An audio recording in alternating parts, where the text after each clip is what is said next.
Is that really small? Hi. I don't know if this looks too small or not. I guess I should have, well, I did it this small because I didn't want to take up the screen. I didn't want to cover up the screen in any way, like too much. I don't like doing that.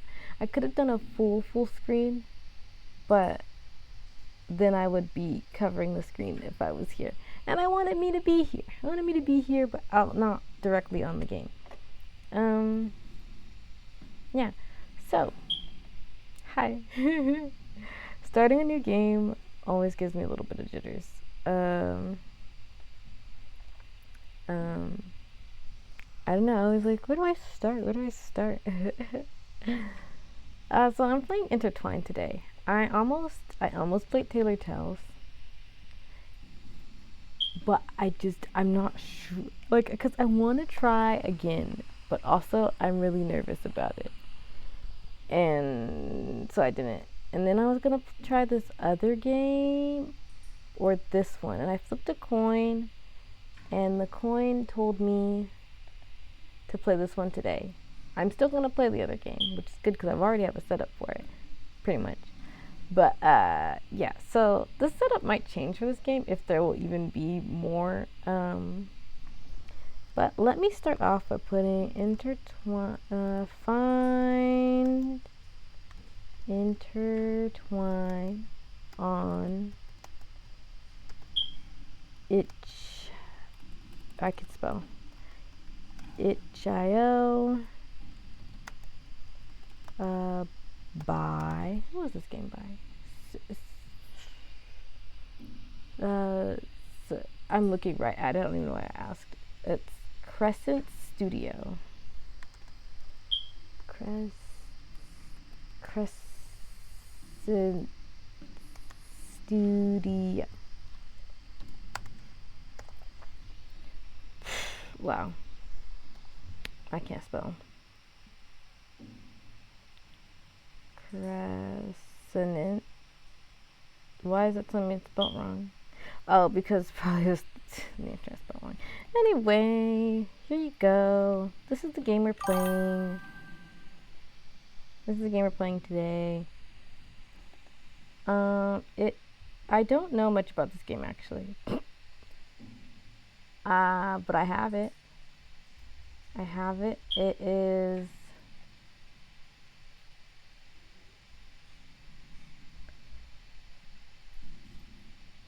I think it might. Okay, here's a little brief part. Intertwine, a recurring dream, a flash of deja vu, an undeniable connection. Some say these are remnants of our past lives, echoes of the memories we've made in centuries past. When I ran into you on that faithful day, I started to believe them. Initially made for Otome Jam 2023. Oh, sorry, I'm everywhere all the time. I'm everywhere all the time too often. Anyway, this is what we're doing today. And, oh, should I pin this? Yeah, we'll pin that. We'll pin it so that if someone comes in, they see what game it is. Yeah, that makes sense to me. I mean, I guess also you can see it, but anyway. Oh, I hope everyone's doing well. I will probably, in the long run, switch some stuff up. Not really, but kinda. I think I need. I have. Hold up. I'm all over the place today. I apologize. It's not like I don't know what I'm doing, but like, yeah. Yeah, see, I'm not even wordsing properly, and that was not proper sentence. I really want to at some point do art do an art stream. Oh.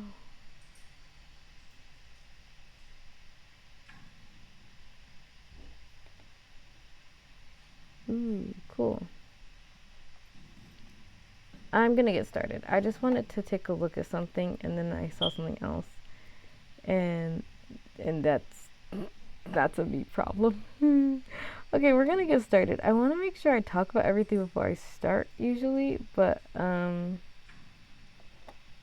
why is it like this? Sorry, I was looking for the categories I follow, but there's some missing, and I don't know if it's just because there's no one on live right now, but when I look at it on the mobile app, it doesn't matter if they're live or not. It'll just tell me. But now I can't look at them. It's okay. I'll look at them later. I'm going to look at them right now anyway. We're playing Intertwine. Intertwine, Another Life. And again, I said I have jitters. I don't know.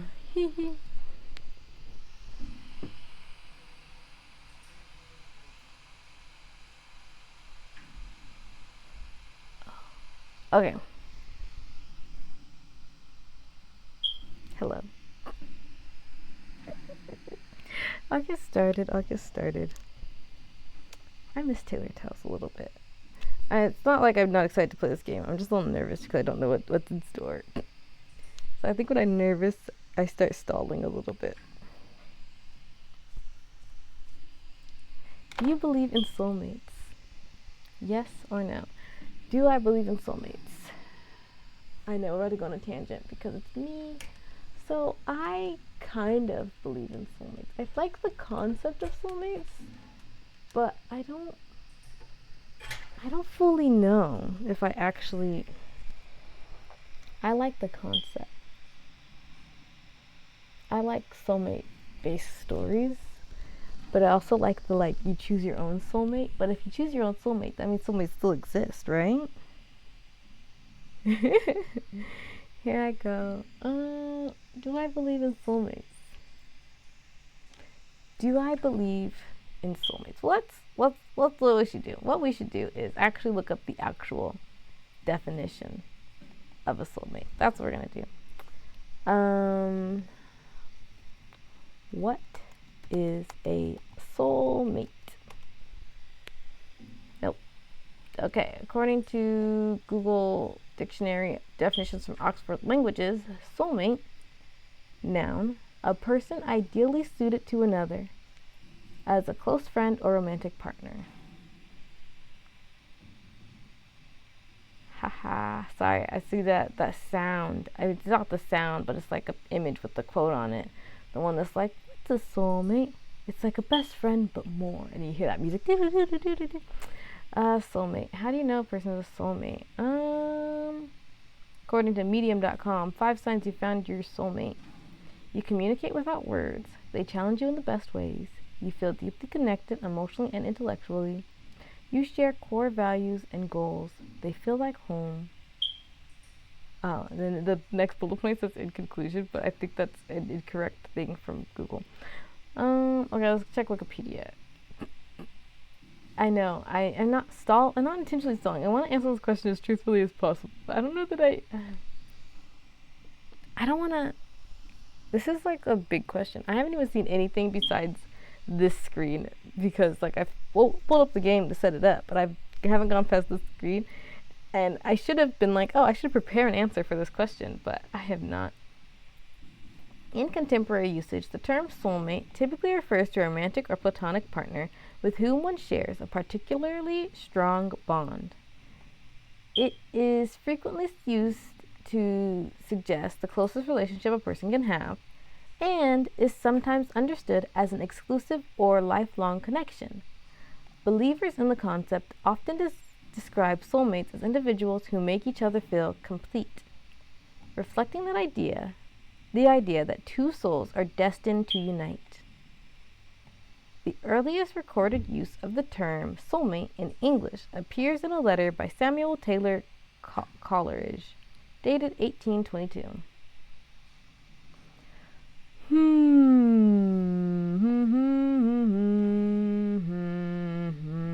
Do I believe in soulmates? Do I believe that there is a person destined to be essentially my twin flame?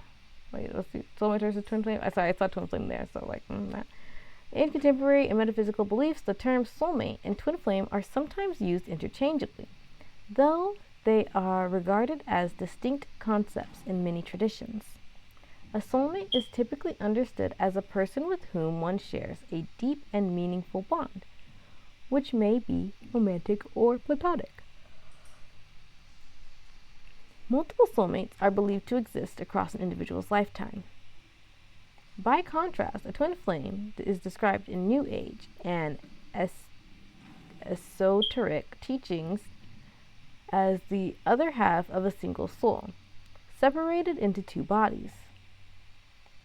The relationship is often characterized as uniquely spiritual, with a partner with each partner thought to reflect or mirror the other's emotional and spiritual challenges, thereby facilitating personal growth and healing. Unlike soulmates, whose relationships may be temporary, twin flames are commonly presented as destined to reunite, though such union is said to require significant inner development and the resolution of personal barriers. So, I guess if you break it down separately like that, I could believe in soulmates. Because if it's like a soulmate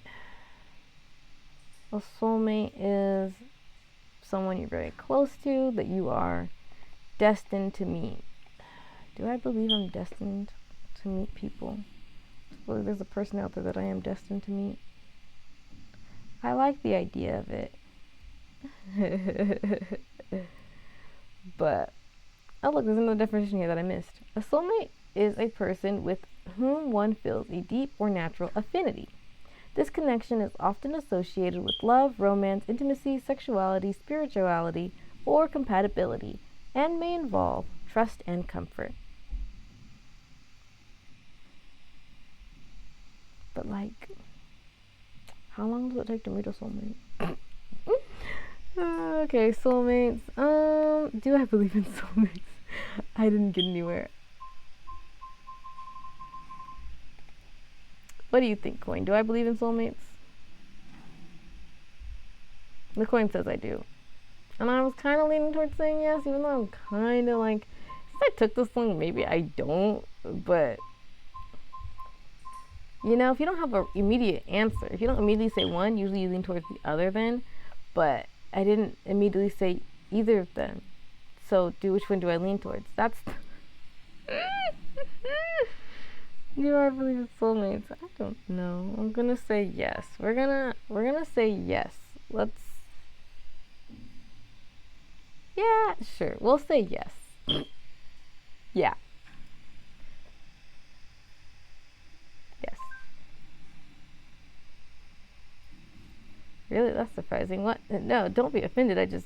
Me? Maybe if it's you. Oh! I'm already... That's...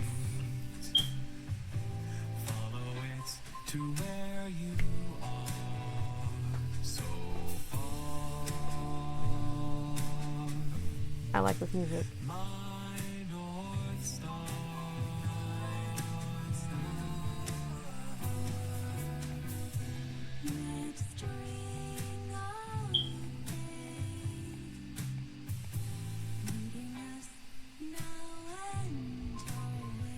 What's this? Full screen, we're on windowed, I believe. I mean, yeah, obviously we're on windowed because, yeah. Skip mode, all text, read text. What is it? I don't think these are selected. This is selected. No, I don't know. Effects on, off. Off? On? Oh, so this is neither right now, actually. That's read text. Off? I kind of, we'll see, okay. Auto text speed, that looks like it's kind of slow. And I want it to be slow. Because I can't read fast.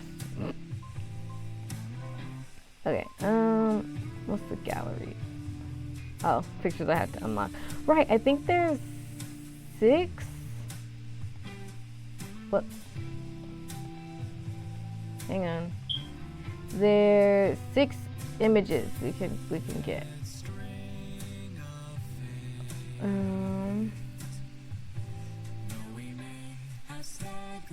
really like this music. Oh my gosh. There's a poem that goes with this, I think. I mean, not I think. It goes with it. It's like on the page. But I didn't read the poem. Music room. So this song is called Registering of Fate by Fields Production. Oh, there's like a little palette with the songs. Ooh. This one is Limerence by Fields Production. Oh my gosh. Oh, there's another volume. Does that affect the volume that I adjusted here? I can't tell. Okay, I know. Let me get started. I was supposed to have been started. Doesn't help that I started this late. Okay. Sometimes I get this feeling. Like I'm searching for something. Something magnetic. No, that's not it.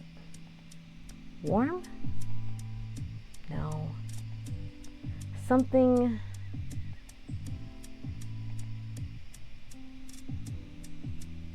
it's no use. That feeling again. What is that? Van, sweetie, come on. Coming, Mom.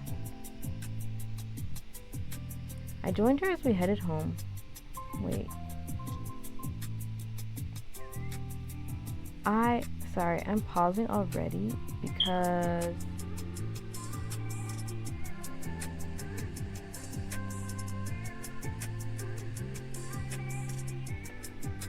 I was curious. I don't know. Well, okay. Sorry. I joined her as we headed home for the day. Do you have to call me sweetie so loud? I'm 16. I'm your mother. Can't I show my own son that I love him?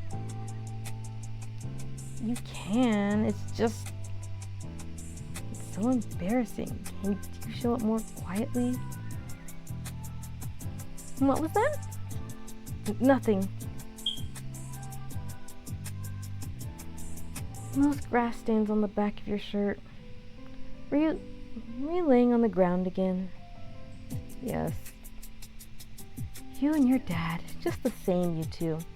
Always with your heads in the clouds. Your head in the clouds. Here she goes again.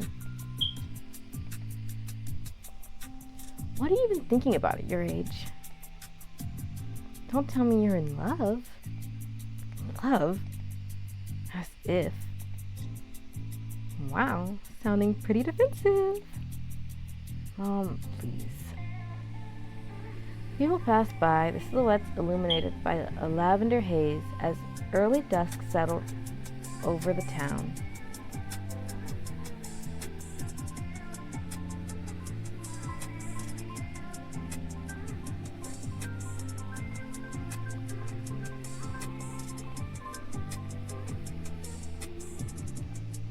The busy clamor of the workday faded into a quiet murmur. What is it about this time of day that makes me think so much? Like about that feeling. I'd do anything to know what that was, what I was searching for. Oof.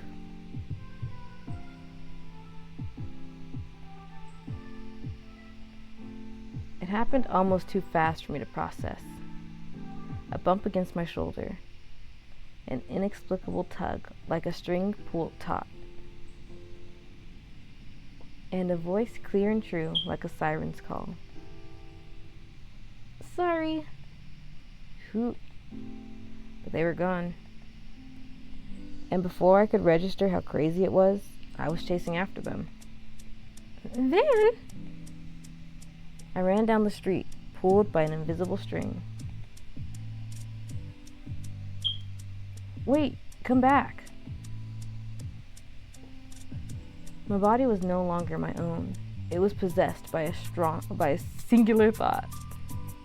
Who was that? And that sensation? What was that? Thoughts swirled in my head, a chaotic jumble of questions only made worse by the growing crowd. Left, right, forward, back, where was I running? Why was I running? I didn't have the answers. I only hoped that invisible force guiding me would be my compass, steer me in the one direction I needed to go to find them. But with each passing moment, its pull grew weaker and weaker. Where? Van? I turned to see Mom gripping my wrist in bewilderment. What are you doing? That's dangerous. You can't just go running off like that. We just moved here. I wouldn't know what to do if you get lost. But that person, where did they go? I didn't even get a chance to see what they looked like or get their name.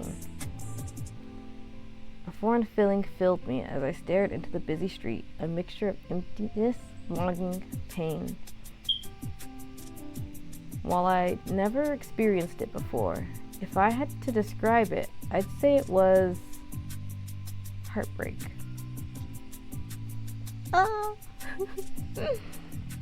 Dang. Oh, me. Jeez, that hurt. Hope that guy's okay, though. He probably thinks I'm so rude, ramming into him and running off. Well, no point in lingering on it now. I rushed onwards. I was so late for this interview. As I pulled out my phone just to see how late I was, I realized it was nowhere to be found. No way! You've got to be kidding me. When did I lose it? Did I forget it at home? School? No, I definitely had it on me today, so when...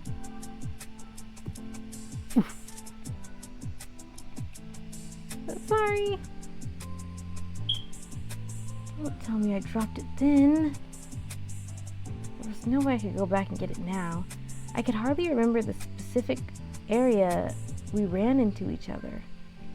And by now, with how busy the city got at this time, it's probably been trampled on or kicked into a gutter somewhere.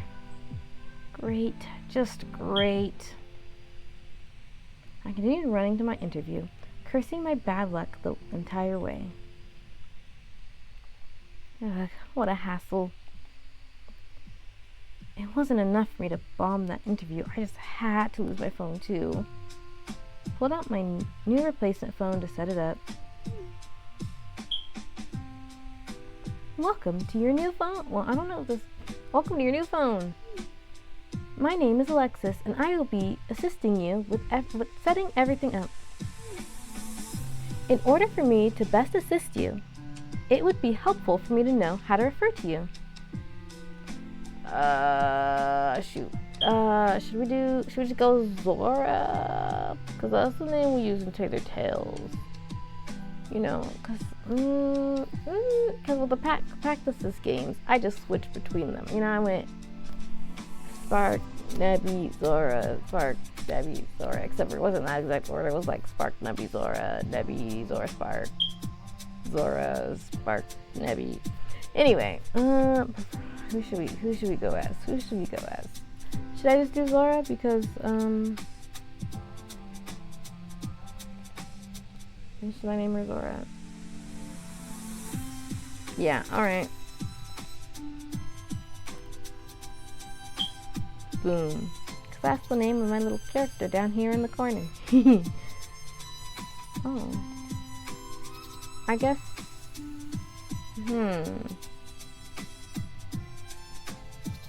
I'm debating stretching the screen out a little bit.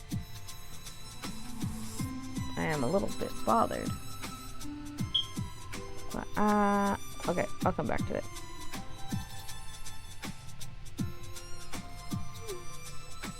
It seems you go by Zora. Is this correct? This cannot be changed later. Yeah. They look like the Sanrio characters. It is a pleasure to meet you, Zora.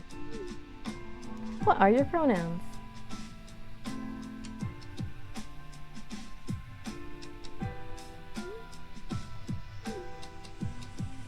So it'd be correct to say Zora goes by she, her. Is this right? This can't be changed later. Oops. Oh. Well, I can rewind with the... I can rewind. Okay. Sorry. I'm just trying to scroll up to see again. But, okay. Splendid. I'm almost finished setting everything up for you. The last step will be choosing your avatar. This icon will be used on messaging interfaces. Oh. Wait, It is the Sanrio character.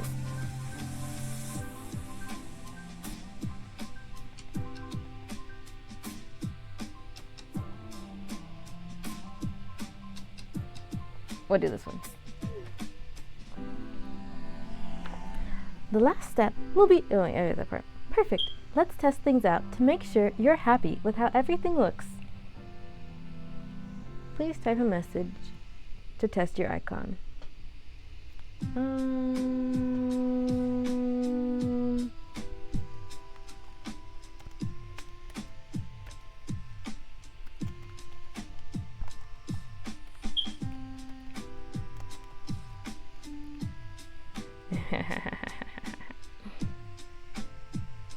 What?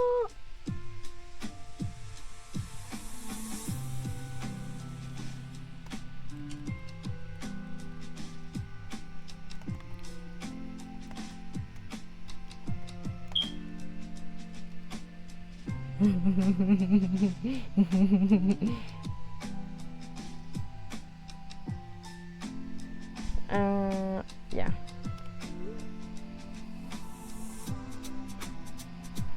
Kingdom Hearts is fun. Are you satisfied with this icon? Yeah. Yes. In that case, everything should be set up. Thank you for your patience, Laura. Finally. I flopped onto my bed, completely exhausted by today's events. Hopefully, a good night's rest would make me forget about it all. Deja vu. Deja vu. I don't know what that song's originally by, but I mean, maybe it is originally by them. Have you heard Deja Vu by Fourth and Pixie? No? No? No? And you give me deja vu.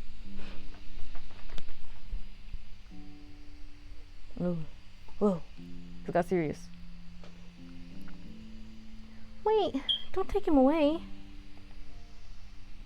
I don't know what voice to do. I don't know who says Zora. Hey. I don't remember what voice I was doing for Van.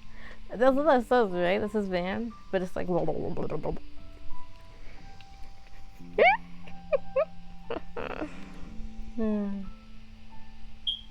His hand was yanked from mine, and the comforting warmth of his hold was replaced by a lonely chill. I rushed to the guards, desperate to keep him by my side. Yeah, I do like the idea of soulmates. I know I said so long on the thing, but I'm like, this is an old life. This is a past life. Oh, and they have the same names. Oh my gosh. Sorry. I rushed to the guards, desperate to keep him by my side. but they shoved me away, and I fell to the rough, cold prison floor. No! The jagged stone ground scraped against me as I ran to the guards again. But I was too slow. The cell door clanged shut. I pulled on the iron bars, wheeling them to open. But like the guards, they held no response to my cries. With no other choice, I watched my love get dragged away. Did I do it okay? Did I read that in a way that like sounds like I could have been saying it but it was muffled? He yelled something back, but our growing distance muddled his words.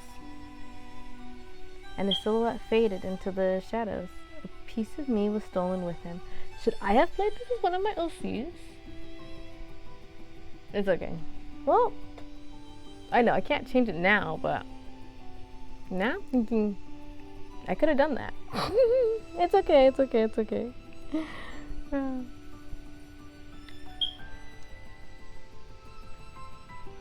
Did I read that line yet? I'm sorry.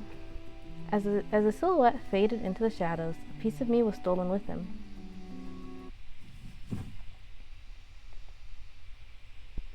Sweat clung to my shirt. Air entered my lungs in short bursts. Maybe I should have done Spark. I'm sorry. I keep telling myself I'm gonna like make commentary separately, like in a good place to pause, but then I keep like speaking. Okay. Anyway. My chest ached with emptiness. The feeling of loss lingered in my body. That dream again. No matter how many times I had it, I could never shake the grip it had on me. As I slowly came to, my breathing steadied and my heart rate slowed. I fell back against my pillow. How many times has it been at this point? They started when I lost my phone in high school. I could still vividly remember that day.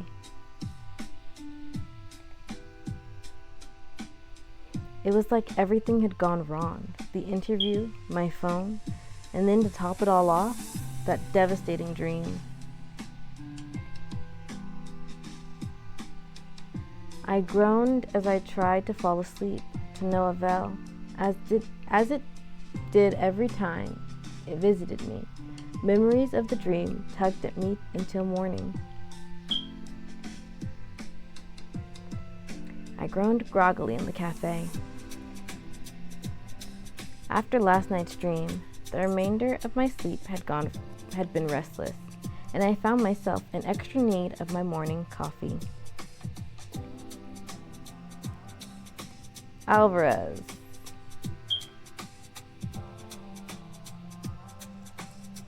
The quiet rustle of bedsheets as the morning sun filters through thin curtains. Raku.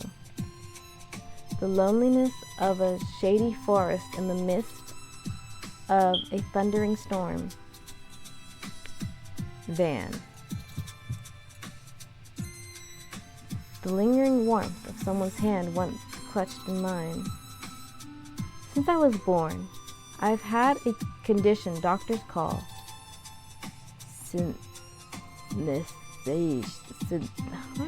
I hate it when I know a word and I can't read it. It's like I know it. I know it when I hear it. I know it. But when I look at it, when I look at the word, I don't know how to read. It's because I can't pronounce things. That's the hard part. It's about pronunciation, I guess. Okay. Here we go. Synesthesia. Synesthesia. Synesthesia. Synesthesia.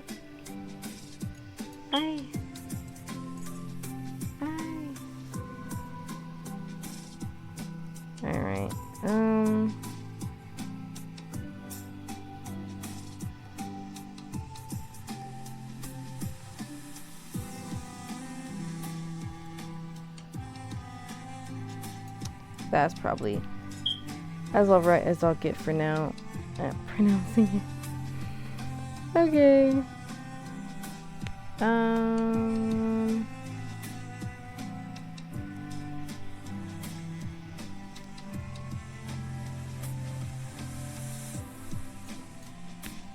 Usually, people with this condition perceive multiple senses together, like seeing colors when they listen to music. Mine seems to be a particularly rare form, where I feel names.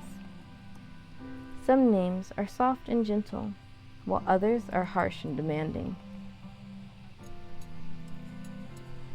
When I was younger, it was distracting, but as I've grown older, I've gotten used to the sensations. Zora. Oh. After hearing my name, I went to retrieve my order. But as I reached for my coffee, someone else's hand almost ran into mine. Sorry. No, that was my bad. I wasn't looking where I was going. My drinks just... I tried to grab my order, but our hands kept threatening to collide as we fumbled for our drinks. Sorry, Mine's... You go first. Thanks. Now that the threat of either of us running into each other was gone, we easily retrieved our drinks. How many people does it take to pick up a single coffee? I'm sorry, it's just like, I'm like, whoa. Cause like, hang on. Okay, so it is partial, but it's like more than I was expecting. Cause I was like, you know, we know that there's gonna be a little bit of voice acting, but it's partial voice acting. But it was like, it took me by surprise. You give me deja vu.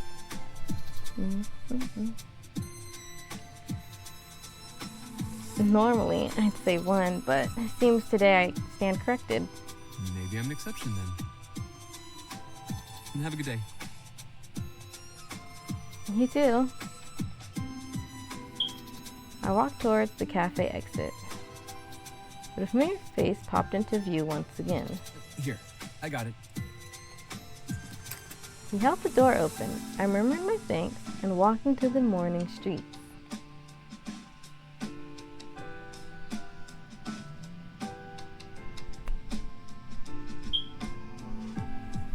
Wow, it's such a city. Like, look, it's such a city. I need to get more cities in this shot. The bookstore is having a sale today. I should still have time to drop by before work.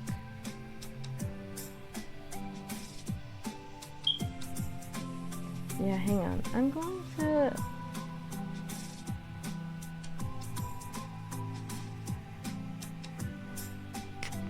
Hang on.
Sorry about that. The window was closed, and so or not closed, but like minimized.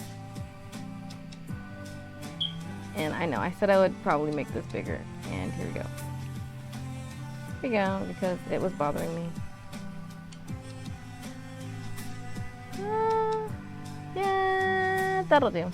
That'll do, donkey. That'll do. Yeah, that was actually easier than I thought it was gonna be. I'm back.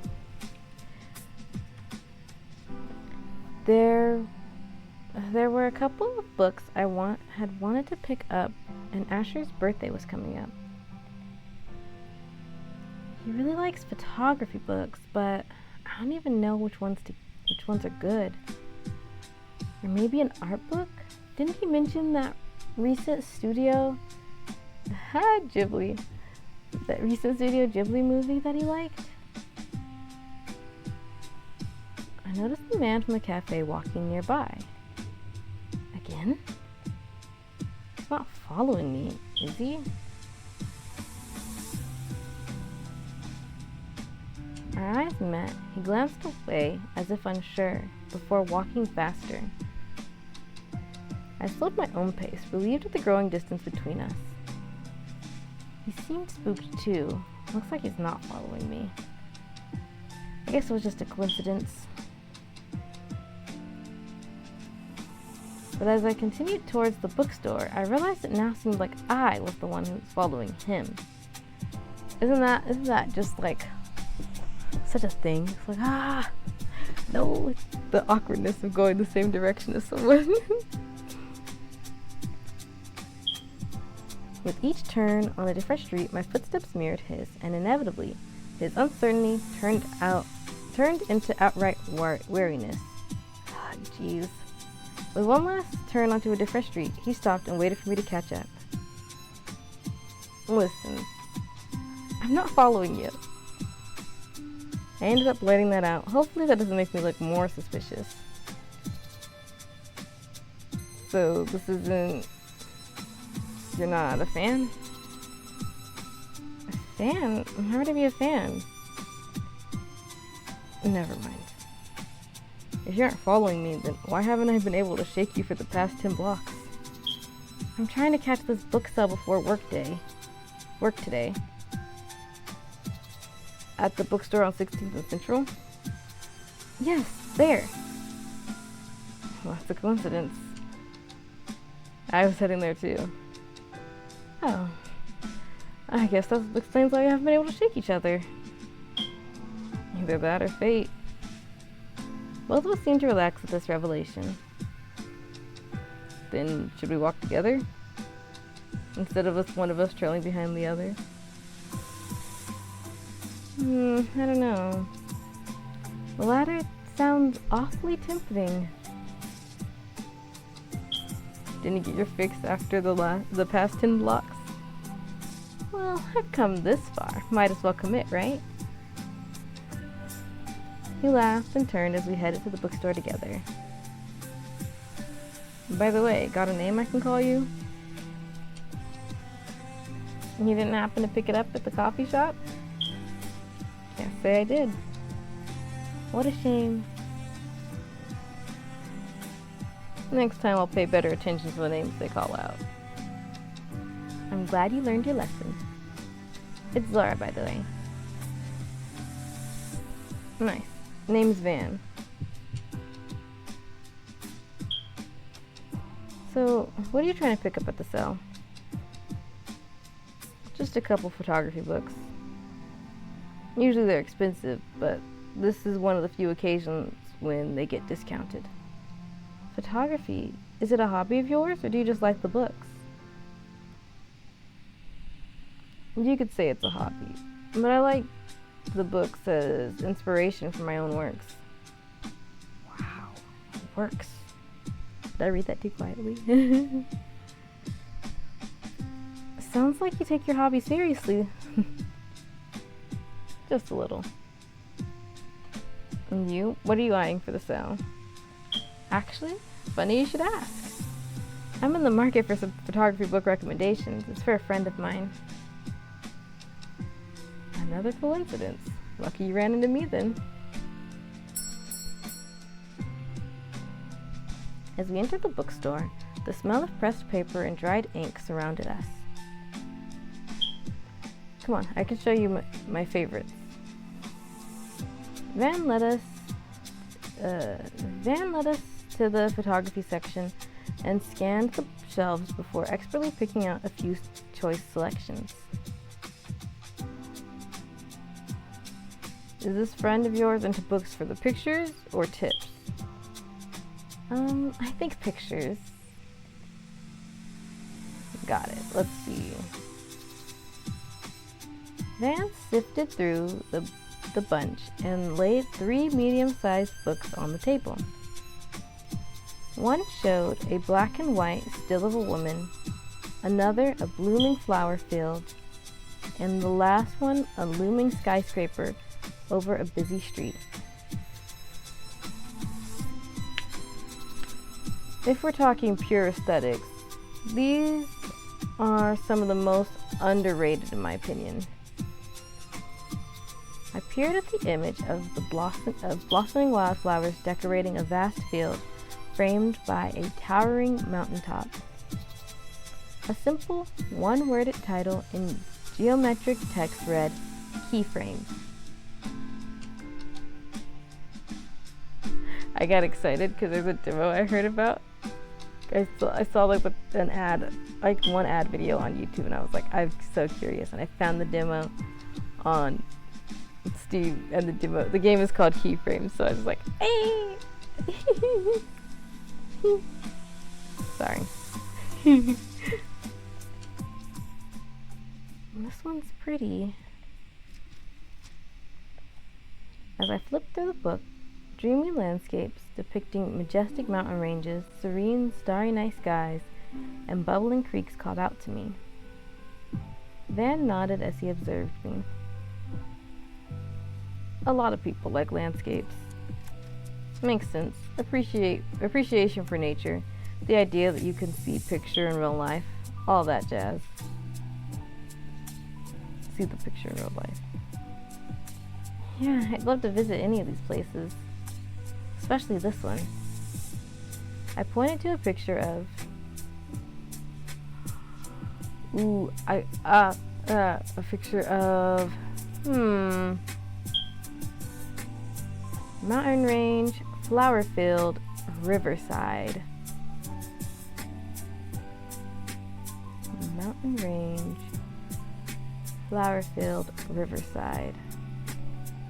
We're going all in, hold up. Mountain. I have one that I'm leaning towards, but if I want to know if I see pictures, will I be drawn towards something different?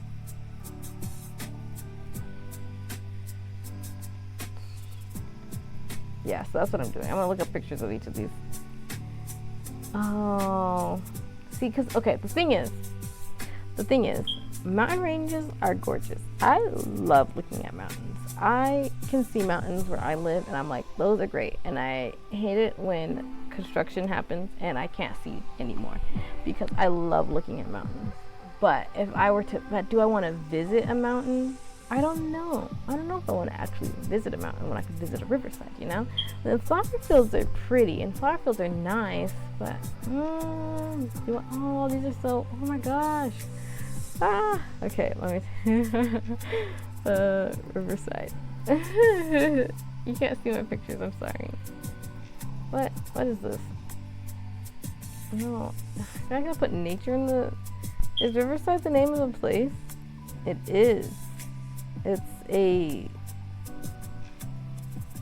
it a city in California? That's what it looks like based on these searches.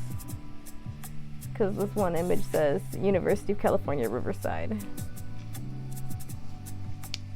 Moving from San Diego to Riverside. So yeah, I feel like I've heard of that in like somewhere, but we want nature pictures. Ooh. So My final answer? Does that take too long to decide on things? Because I don't know. Do I want to go? It might be the flower field. I'm looking at the. If it's a flower field next to a river, what about that? Can it be a flower field next? Because I feel like you can find all three of these things at a riverside. I think you can find all three of these. Well, it's probably like a lake by a mountain, but you can find all three of these things at a riverside. So I feel like the riverside looks better for walking. You know, like if you want to explore just like take a peaceful stroll. Let me see, riverside.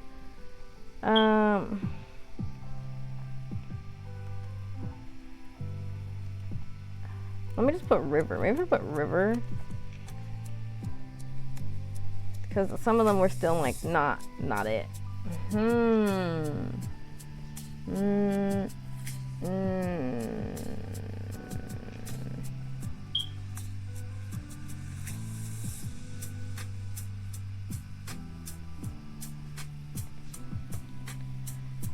Hey. There's too many things that come up with the word river. Okay, I think I'm leaning towards the flower field, which is really funny because it was not my first choice. It was actually my last choice. Well, I mean, but these look so pretty. Oh, maybe I should go with the riverside. I had to go once again. I think I like looking at mountains because they'll look different up in person. Not like different, but then I don't have to like hike.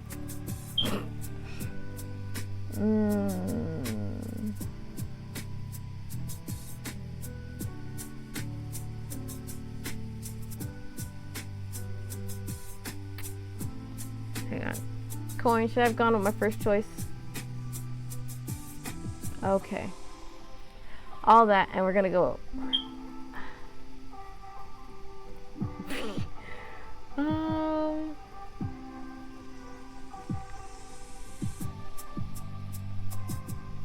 Yeah, I think I'll go Riverside because I think if I think about things that I'm more likely to include in a story for characters to do, and really when you include certain stuff, it's really because you not always, but like it's something that resonates with you, right? And I think about characters at Riverside. I think more than I think about flower fields. I mean, flower fields are pretty.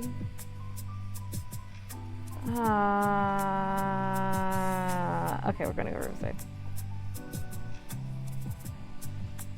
I know, I always do this. Okay, I hope you make it there one day. Make it out there one day. In this lifetime, fat chance. Never say never. I smiled the thought and continued going through the images. I really like this book. He seems to know what he's talking about. So, have you always been a photography book connoisseur? Or did that come after picking up photography? After. When I first got into photography, I just took pictures of whatever I liked. Now I try to be more thoughtful about how I approach my process. It's not about what I'm capturing, but also how I'm capturing it. What do you mean by how? Anyone can take a picture, but everyone's approach differs. The way they capture composition, lighting, colors, even their choice of subject. My style may not be the same, but I take inspiration from all types of photos. Editorial, landscape, still life.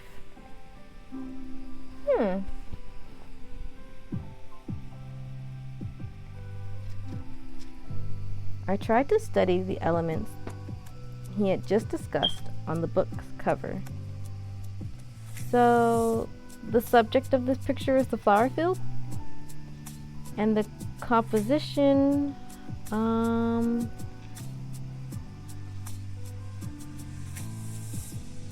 Van chuckled before leaning over me. A faint, earthy smell of pine followed him. Landscape pictures are unique compared to editorial or still life pictures. Let me show you. He pointed to the woman in the editorial photo as he illustrated his points. Our fingers brushed against each other. Van jolted back, causing the book to slip from my hands and fall to the floor. Oop. Sorry. It's alright. Got really shocked from just a light touch. After returning the book to me and regaining his composure, Van cleared his throat and pointed to the two books. This time he seemed more careful of any accidental physical contact. See how in this photo there's just one woman and a blank background? Yeah? But in the landscape picture, the flower field is framed against the sky, clouds, and mountains. See? Mountains, flower fields, where's the river? You can have all of them in one place. Sorry. Yeah, there's more going on. Exactly. That kind of background wouldn't work in this image of the woman, right? Or it wouldn't have the same effect. So that choice is what you tried to study? Right. So even if you don't take the same type of pictures, analyzing the thought process can still inspire you. Looks like he puts a lot of thought into his art. How long have you been doing this? Photography? I'd say 8 years. But I've been an artist for longer. Oh, what other kinds of arts did you do? I started with drawing, but painting was my main medium until I switched to photography. And you haven't looked back since? Haven't gotten the chance to. Shoot! I rushed to the window where the sound of rain pelting the building mixed with rumbling thunder. Ugh, no. I dragged my hand down my face, cursing the fact that I didn't bring an umbrella with me. Everything okay? Yeah, I don't know how I'm going to get to work in this rain. If you don't have an umbrella, I have a poncho you can use. I always carry one because of my camera. You want to borrow it? Oh, man, I couldn't ask you to do that. You're not asking, I'm offering. I don't mind. I can always buy another one. But what about you? With this thunderstorm...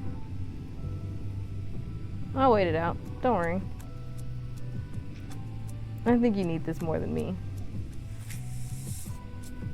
He pulled out a foldable poncho and handed it to me. Thank you. The sound of the storm grew louder. Rain came down harder by the second. I'm going to be late at this rate. In that case, I really need to get going. Sorry, Van. It was nice meeting you, though. I turned upset I couldn't get the books I wanted after all. Oh, wait. His hand grabbed my wrist, lingering there for a moment before releasing me. Sorry, I don't want to make you late, but is it cool if I give you my number? I know we just met, but... Oh, sure, here. I handed my phone to Van. He smiled as he quickly entered his number before returning it to me. Testing. Lol. Hear you loud and clear. There you go. Nice. No, I'll actually let you go. Wouldn't want you being late for work. Might be too late for that, but it's alright. Well, say sorry to your boss for me. I'm sure she'll appreciate it. Bye, Van. See you later. See you, Zora.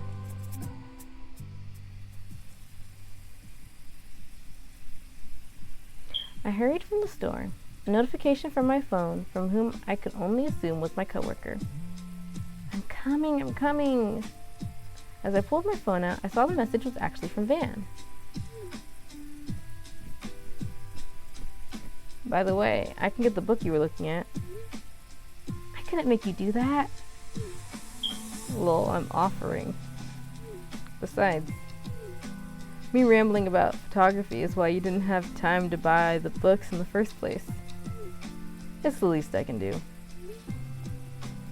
You normally buy books for strangers you just met? And give them your poncho? Not normally. So I'm an exception. You could say that. Fine, I'll take you up on it. Then I can return your poncho too. I rushed to work, arriving a few minutes late, but at least not soaking wet on top of that.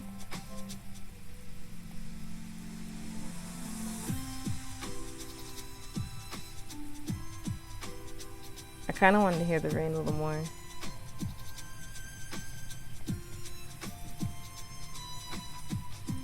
Yeah, that's probably good. Oh, you're right, game. I should save. 60 slots, huh? I don't know, I'm a messy saver, okay? If this is Kingdom Hearts, I wouldn't be. I only have 2 save spots when I play Kingdom Hearts.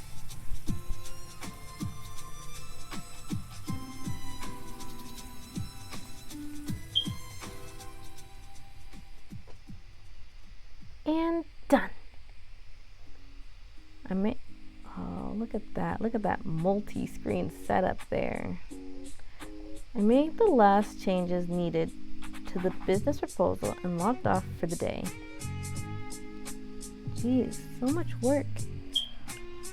I haven't been able to catch a break. As I sorted through my messages, I noticed I missed one from Van. Just bought your book. Let me know when you want to pick it up. Actually, just finished work if you're free tonight. Get to see you again already. Have you had enough of me for one day? I'd say it's the opposite. I have plans tonight though. So I wouldn't be able to treat you to a full-fledged date unless you're willing to wait until late. I'll be at this address if you want to pick it up today. Just let me know. I can swing by, I have time. Plus it's Friday, so lucky for you, I have a late curfew. Lol. Definitely seems to be my lucky day. See you soon. See you soon. Is this how people talk to each other? No, there's a question I'm trying to ask. I don't know exactly how to word it. Like, I'm not saying that their conversations are weird at all. But what I'm trying to ask, are they already flirting? I don't know. I mean, I kind of picked that up, but also I kind of just clicked.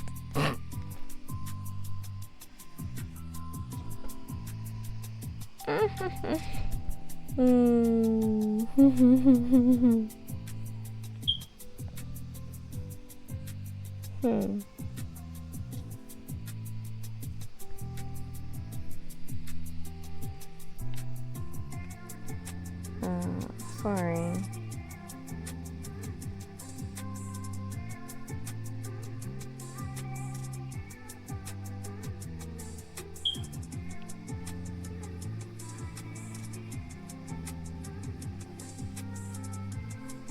Sorry, my internet's being a little wonk. Give me a second. Wonky internet. Let me see. Okay, oh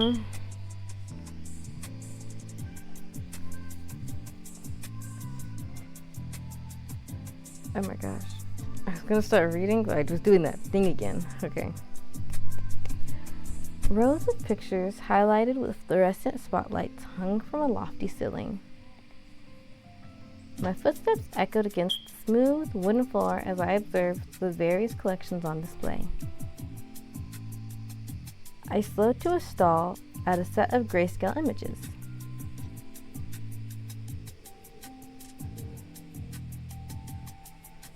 The crowd on the platform insisted on shoving her in different directions. Oh wait.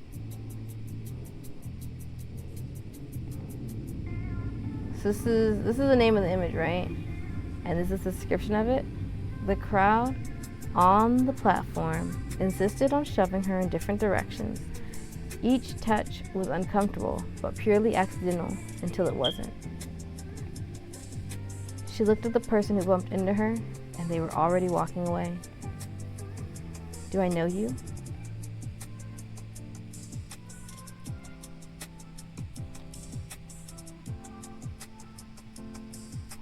She reached for him desperately as he finally collapsed onto the floorboards with a weak grunt. The deal is done, he whispered. She sobbed and rushed to close the distance between them. Oof. There is a circle of life. This is so off topic. Not off topic. This image in particular is reminding me of Slay the Princess. Slay the Princess. It's reminding me of Slay the Princess. And maybe it's because Slay the Princess is like a black and white game, and in part you start in the forest, and I don't know, this looks like a little dress here. It's a little spoopy. There's a circle of life. From birth to death to decay to feeding the living. There is life beyond the rot that provides energy from new growth. And I feel like that goes along with the story of, oops. I didn't mean to press it, but I might as well save them here. Oh, I need to actually go over the name of the pictures. So this is Stranger, this is Tether, and this is Circle. Yeah, I knew that was the last sentence. I was right. That was right to stop there. There's life beyond the rot that provides energy from new growth.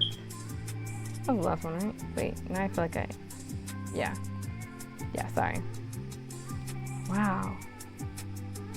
Each image portrayed something different, but there was a clear theme woven into the pieces, into each of the pieces, a sense of fate.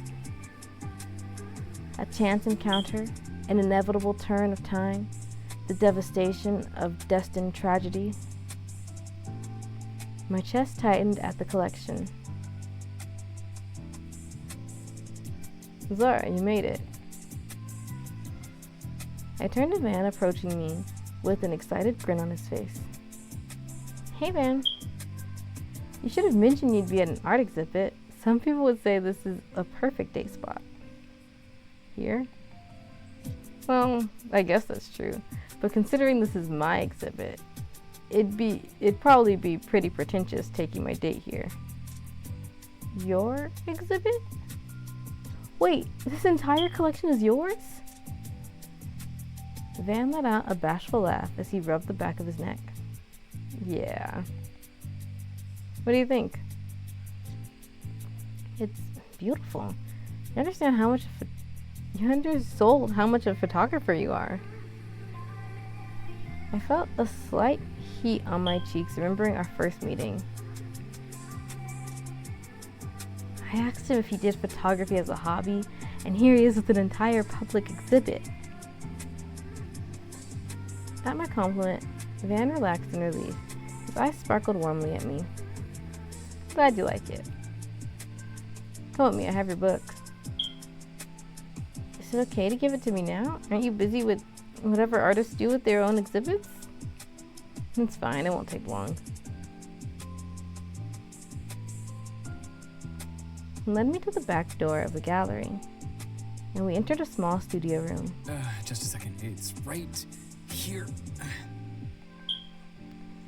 He emptied the satchel onto one of the tables, and the photography book, along with some brushes, an eraser, and a medium-sized canvas, slid out.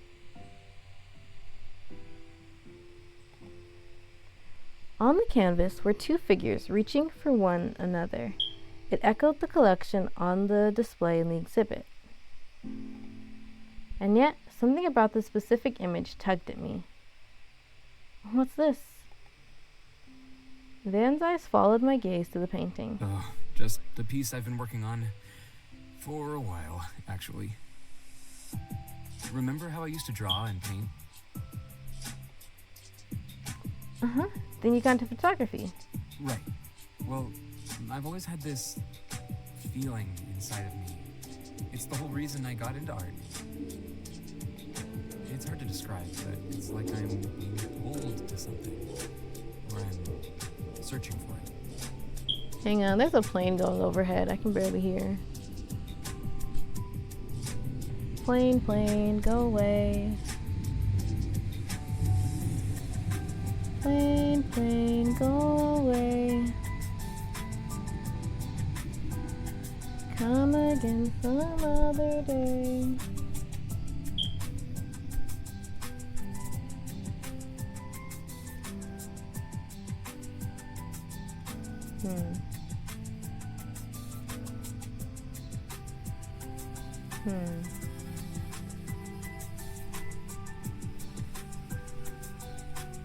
Right. Well, I've always had this feeling inside of me. It's the whole reason I got into art. It's hard to describe, but it's like I'm being pulled to something, or I'm searching for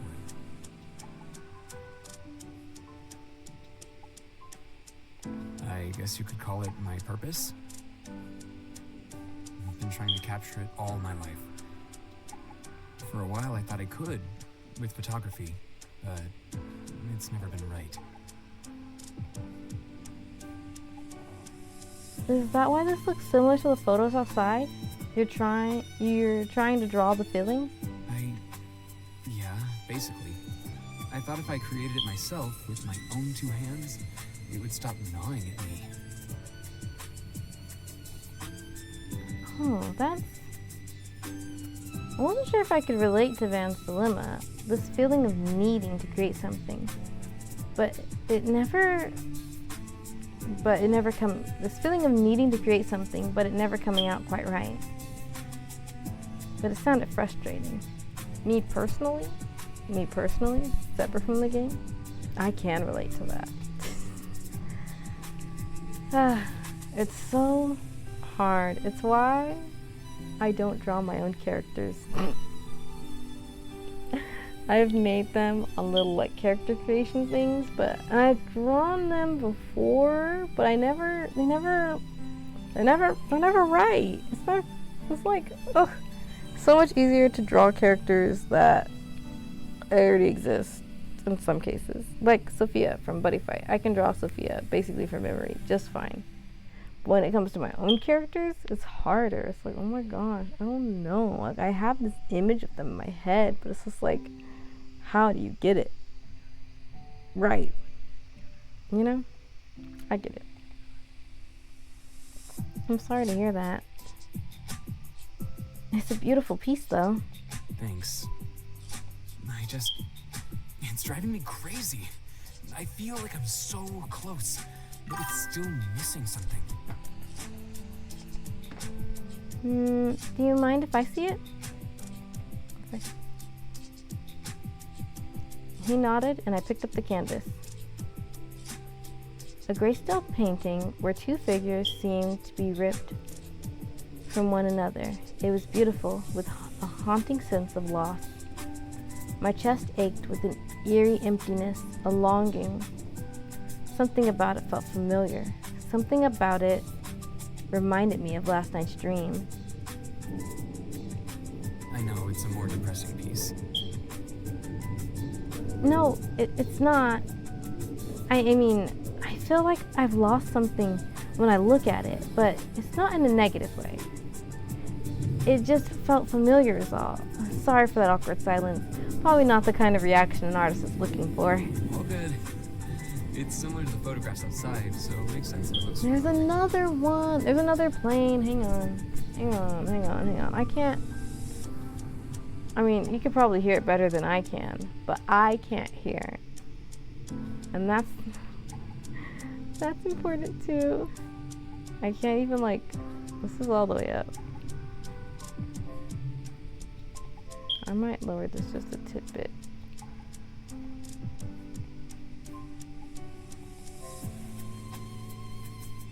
good. It's similar to the photographs outside, so it makes sense that it looks familiar. But it also reminds me of a dream I had. Really? What was it about? Oh, nothing too profound. Just one of those dreams where you're in love with a random stranger. No way am I gonna tell him I actually felt broken over it. He's going to think I'm so dramatic. I do see what you mean, though, about it missing something. Right? Feels like I've thought about everything, but I just don't know what it needs.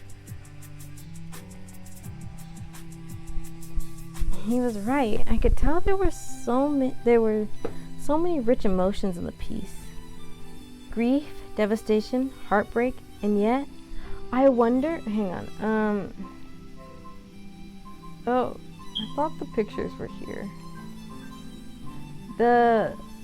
You see these hands. This hand and how there's like another hand and that's like the little logo. I wonder if it's that picture and what is currently missing is the string of fate. You know? You think that's what it is? That's my theory and I'm sticking to it.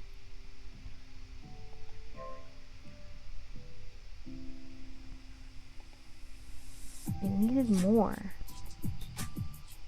I thought back to last night's dream. How if I was actually in that position, I would give anything to be reunited with the person ripped from me.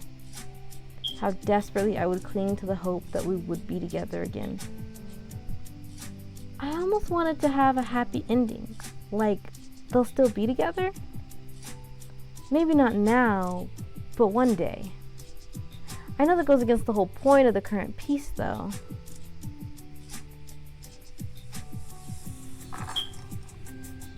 Nan searched through his pile of brushes before pulling out one with thin bristle. With unbelievable focus, he dipped his brush in paint and leaned towards the painting.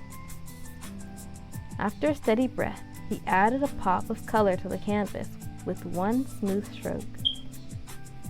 He continued adding small details here and there before finally leaning back. I didn't dare utter a word, afraid I would break his concentration. Oh, I didn't know it was, it's different. I feel like I need to go read the description because my brain was like hands reaching for each other. I don't know if there were like people in it, but like this really would remind her of her dream, wouldn't it?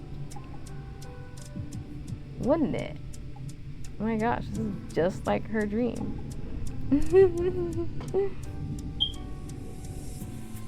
When he finished, a red string connected the two people. It was a small touch, and yet the piece felt more whole. Tragic that they were inextricably tied, but were being separated. And yet endlessly romantic that the string wasn't broken. Perhaps one day they would meet again, once again. Like that? Yeah. That was it. It's so simple, but I can't believe I'd never thought to tie them together. Especially with this feeling that I was being pulled to create this. Thank you. Without you... I barely did anything. I was just thinking out loud. Still, you helped me complete it. I've been chasing this idea for years. And after one day with you, I'm starting to think fate sent you to be my muse. Oh no, not the cheesy artist pickup line. It's a no-go, huh? Try again. I'll save myself the embarrassment, but thank you. Honestly, I've been stuck on this piece for literally my entire life. Anyways, I'll stop boring you with my art nonsense. I have to wrap up the exhibit, but it should be over soon. Then the real date begins.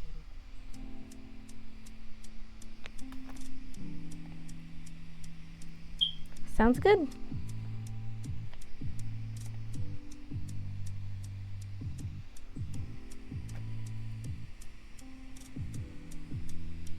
I explored the rest of the art exhibit with great appreciation now that I knew Van was the artist behind the collections.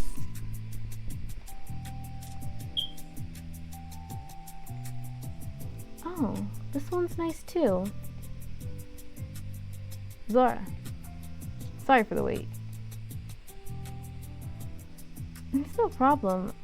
I've just been appreciating the pictures. You don't have to lie for my sake. I wasn't. I actually like your art. I never would have been able to enjoy this if it weren't for running into you. I'm glad fate sent me to be your muse. Don't remind me of that corny line. Can't believe I actually said that. Already regretting it? Depends. Did it work?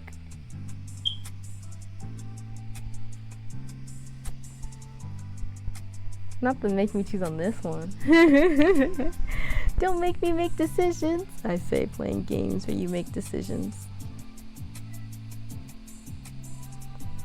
Hmm.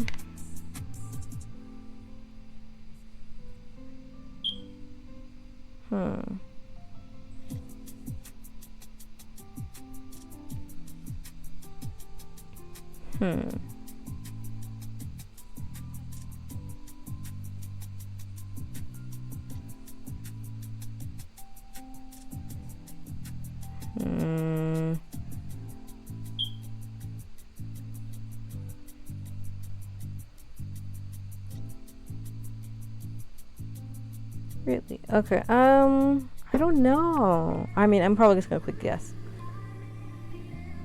Yeah, I'm just gonna click yes. Yeah. Yeah.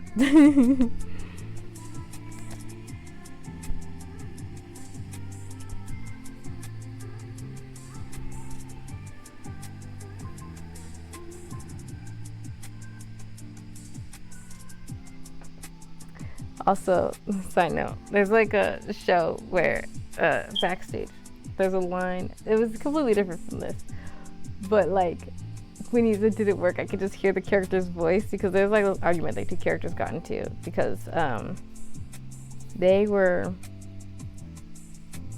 I can't remember if they were dating or not at the time. I think they were dating at the time. Yes. So basically, one of the characters had a kiss with someone that was not their partner. Their names are Jackson. No.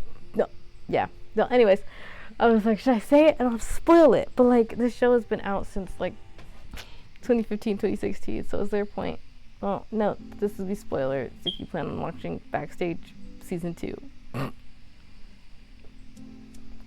Yeah, I'm gonna use the character names because it's easier. So, Jax kissed someone else, not his girlfriend, Bianca. And when it eventually came to light, Bianca then kissed their mutual friend, Miles. Oh, shoot. That's so funny. I have a character named Miles. My character existed before I watched the show. I promise. Because I came up with Miles in middle school. I know, but I didn't have his full story until high school. Anyway. And they got into an argument about it, Jax and Bianca, and Jax was like, you just did that to make me jealous, and she was like, you bet I did. Did it work? And just like seeing the words did it work, I could just hear her in my head. Yeah.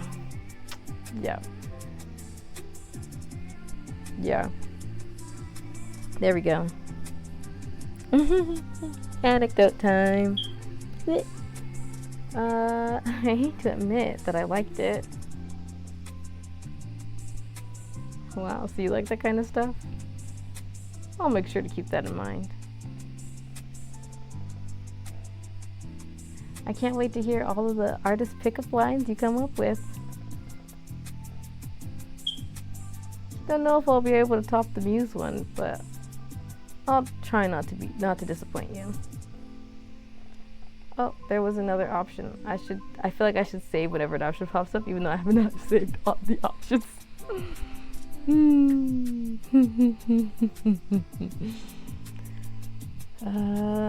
Van offered his arm to me. I took it as he led us from the exhibit.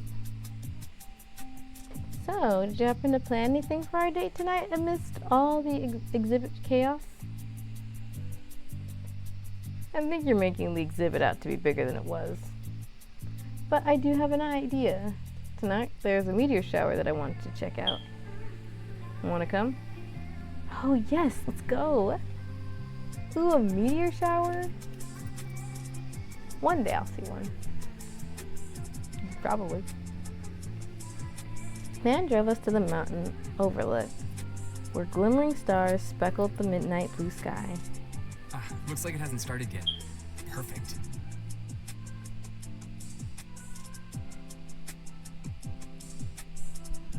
Sorry, it's just that I was gonna make a joke. And then he started talking. And then I was like, well.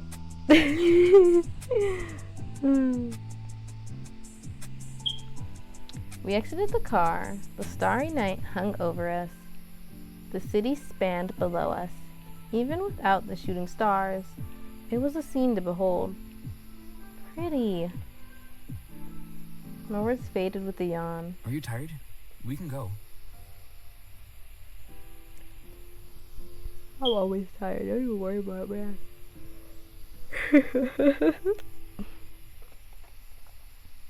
No, it's alright. We just got here. Besides, I want to see the stars. I'm just a little tired. I didn't get a lot of sleep last night. Had a bad dream. Really? Must have been something else to make you lose sleep like that. It's weird. I've actually gotten it a couple times, but every time, I wake up just as shaken up. Flashes of the dream, the cold prison walls, the harsh guards, the desperation in my voice resurfaced. And with them, the tightening in my chest returned. The details of the dream are usually hazy, but the last thing I always remember is the heartbreak I feel after. Like I've lost a part of myself. It's weird. I don't even know the other person. Can't even remember their name. But for some reason, I can't forget them. The way they make me feel. I'm sorry. I didn't mean to be a downer. Like I said, it's just this dream I get sometimes. I swear I'm not usually this dramatic over them. No, don't worry. That's not it. He shifted his weight between his feet as if uncertain. In fact, it's the opposite. I get it. I get a dream like that too. Had it since I was in high school. Really? Me too! You've had this dream since high school too? Crazy coincidence, huh? That's one way of putting it. Yeah, I don't tell people about it anymore. Stopped trying after the first couple of crazy stares I got. Not sure how many other details match, but mine always starts in a prison cell. Someone gets yanked away from me. Your standard stuff. I mean, the dream itself is generic enough, but the loss I feel afterwards is unbelievable. This conversation feels like in Hamilton, the musical, yeah. When in the song, what was the name of that song? The song where Aaron Burr and Hamilton meet, and you know, verse like, "As my parents dying wish before they pass," and then Hamilton's like, "You're an orphan? Of course, I'm an orphan." Just the eagerness in the delivery of the "what, you, me too." That's what this conversation feels like to me. To explain it in my brainy brain. Sorry. It inspired that piece I showed you. The one you helped me finish today. The painting? Yep. You mentioned that feeling being an inspiration for all your works. Does that mean your exhibit today too? Got a sharp memory, huh? That's right. The dream is the feeling I've been trying to recreate in all my pieces. Maybe that's why I connected to so many of your pieces. And why I could help you complete the painting. Aren't you lucky I had the same dream right before stumbling into you today? I told you, didn't I? Fate sent you to be my muse. You say that to all your dates? Have to say, this is a first. I chuckled and shook my head. Still, since we had the same dream, what are the chances? Wait, don't take him away! Zora! Woo! His hand was yanked from mine, and the comforting warmth of his hand was replaced by a lonely chill. By the way, got a name I can call you? You didn't happen to pick it up at the coffee shop? Can't say I did. What a shame. Next time I'll pay better attention to the names that they call out. I'm glad you learned your lesson. It's Zora, by the way. Nice. Name's Van. The lingering warmth of someone's hand once clutched in mine.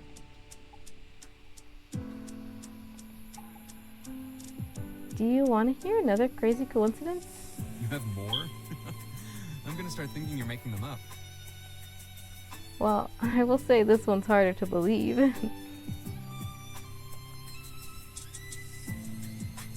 In my dream, one of the last things I remembered was the feeling of someone's hand in my own. I thought the last thing you remembered was heartbreak. The last physical thing I remember. Got it. What about it? When we met, I got a similar feeling. You did? What do you mean? Well, I have synesthesia.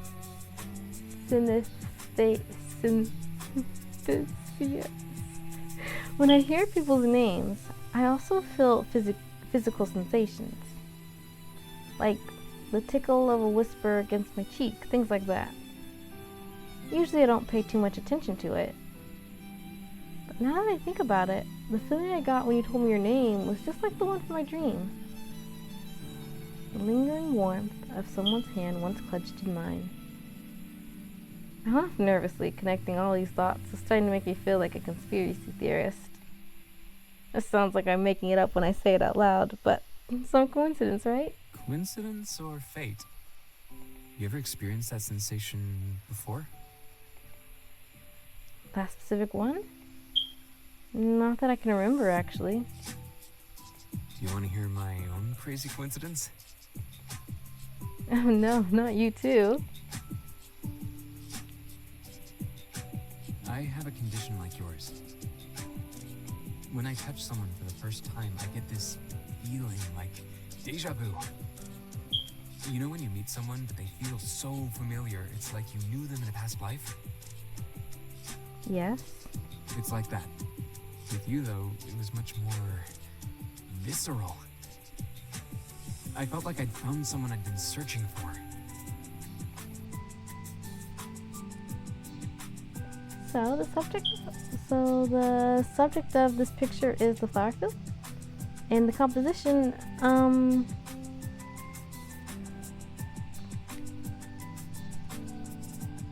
Van chuckled before leaning over me.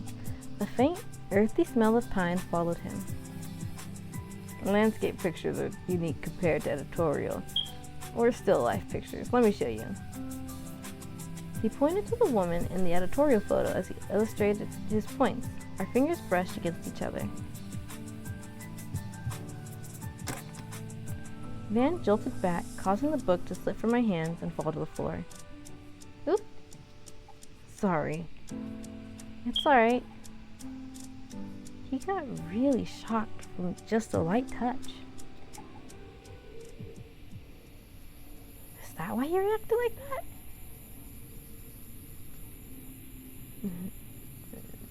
Van rubbed the back of his neck and turned towards the outlet. He let out a rueful laugh.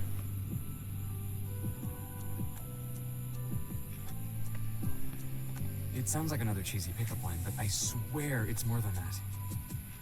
In fact, I didn't want to tell you. Thought you'd get creeped out. But I can't help but feel like the universe keeps sending me these signs that I was meant to run into you.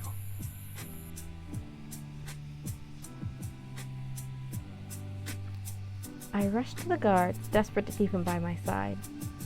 But they shoved me away, and I fell to the rough, cold prison floor. No! The jagged stone ground scraped against me as I ran to the guards again. But I was too slow. The cell door clinged shut. I pulled on the iron bars, willing them to open. But like the guards, they held no response to my cries. With no other choice, I watched my love get dragged away.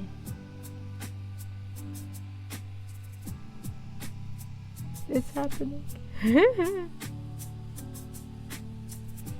Van!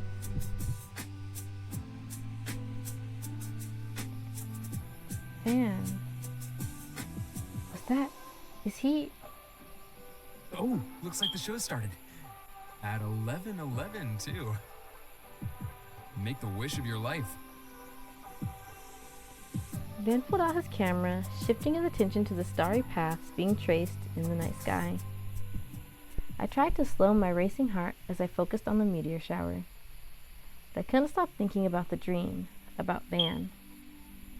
If he's the one from my dream, what does it mean?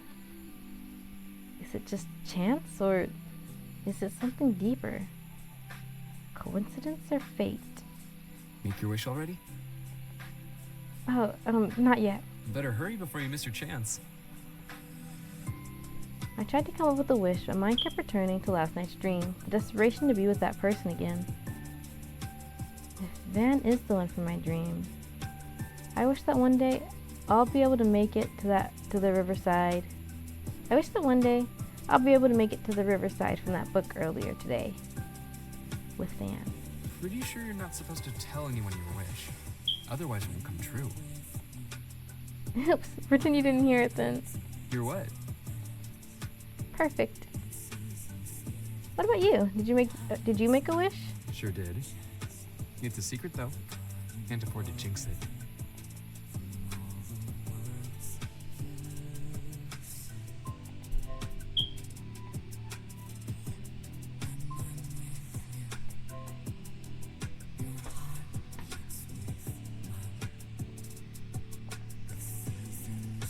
If Zora is the one from my dream... I hope the universe always pulls us together.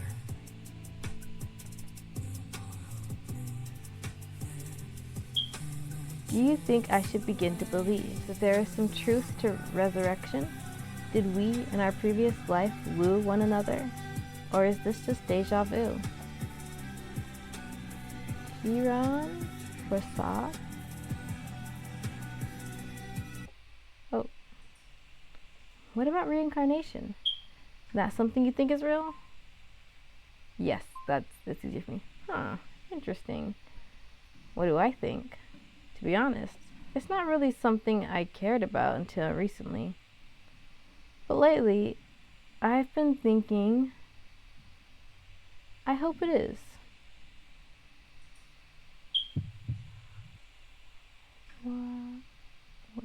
What? Will you follow the string into the next life? Wait, is it gonna... Oh, wait, is there more? Is there more? Do I hit start again? Is it gonna be different? Wait, okay. Oh, do I click on...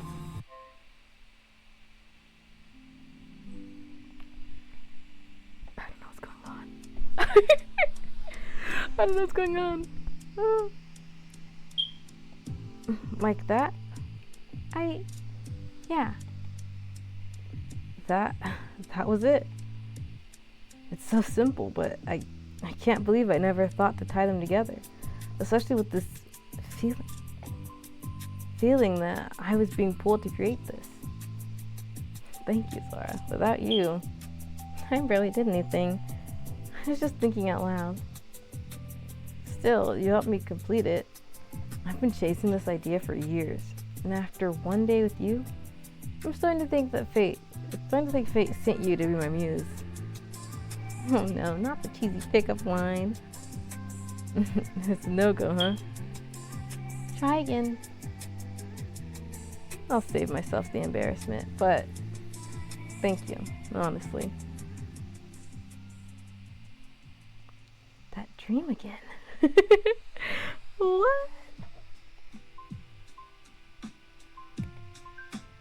Because it's different. We're gonna leave this one blank and we save here now. What? His velvet voice, the soft warmth in his eyes, the gentle touch. This mysterious stranger.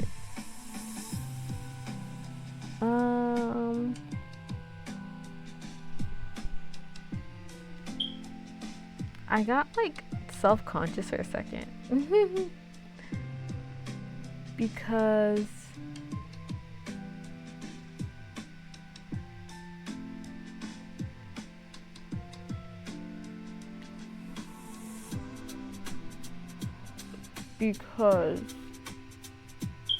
sometimes I see, like, I've seen people ask on Tumblr, they've asked the Our Life team, like, oh, can we let us stream this? And they're like, yeah. Just not the beta version, the what do you call it? The release, the they have a Patreon and there's like a beta version or something else on there, and they can't stream those, they can stream everything else. So if it's, I get self-conscious now, like, is this even streamable? But it's like already on Twitch, so if it's on Twitch, that means it should be streamable, right?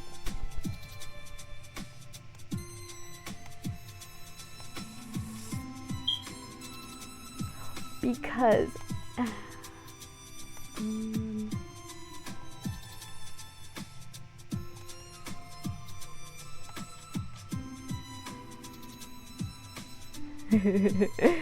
you know, I don't want to like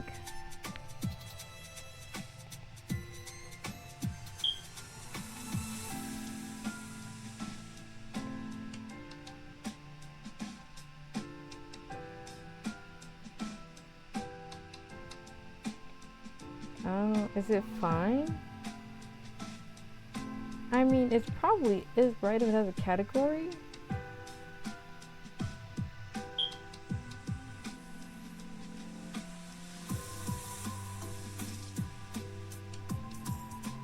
Yeah, okay. Well. Anyway. I'm stressing myself out.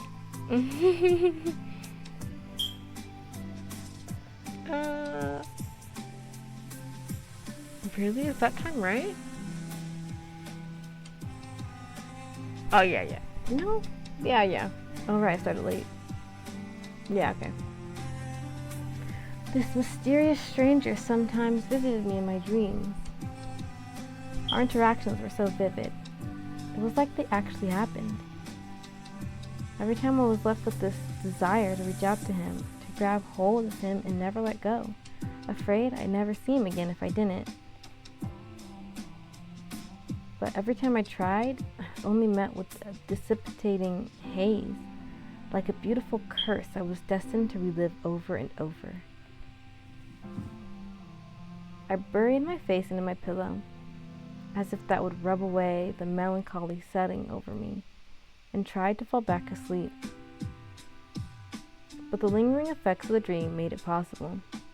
I can read. What time is it? With heavy sleep-deprived eyelids, I blinked groggily at my clock. 1:11 a.m. I shook my head and groaned, hiding away once again under my blanket. Hopefully I'm not too tired at work tomorrow. As I closed my eyes, I sighed. Would my dream stranger visit me again when I fell asleep?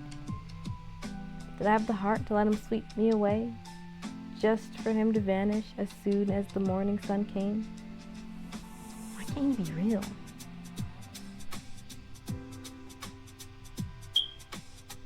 I really am feeling like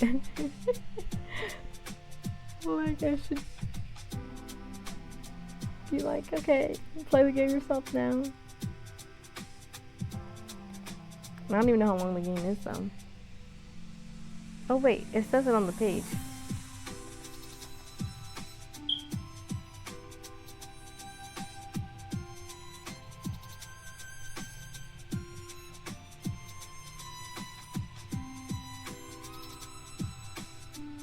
There is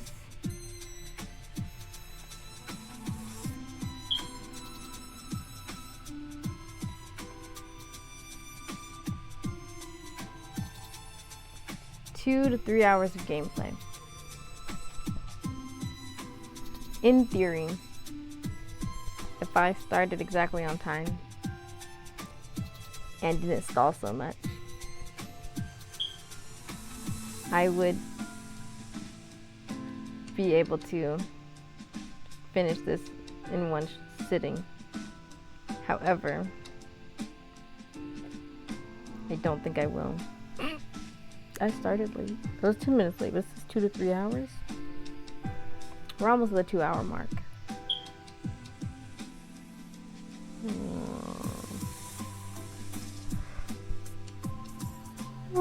Okay.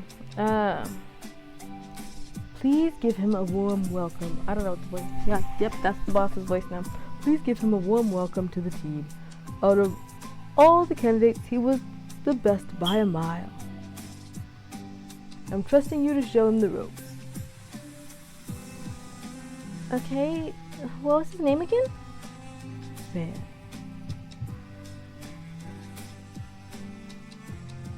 The tickle of someone else's fingertips brushing against mine.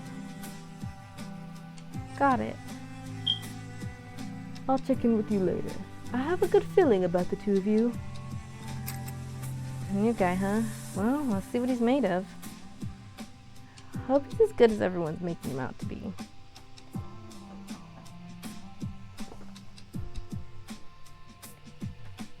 Come in. Hey, you Zora? That voice. I jerked towards the door. I recognize that voice anywhere, but never would I have imagined to hear it outside of my dreams.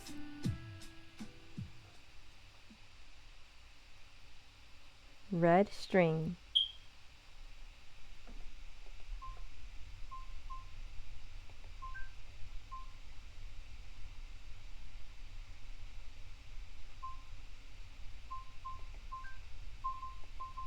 You can't ask me if I'm sure about something. It makes me second guess myself. I don't want to spoil the game. But I haven't finished the game before. But the game is on here. See, will you go buy the game if I say like there's a lot of people playing. There's not. Not a lot of people watching me, so I'm probably okay.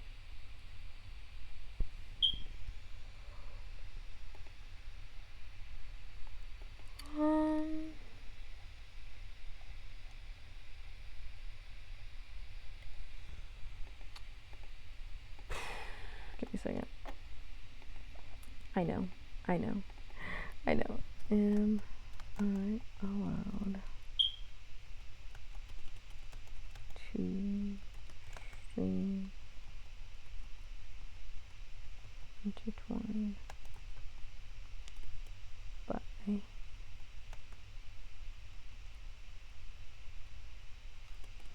Intertwine on Twitch?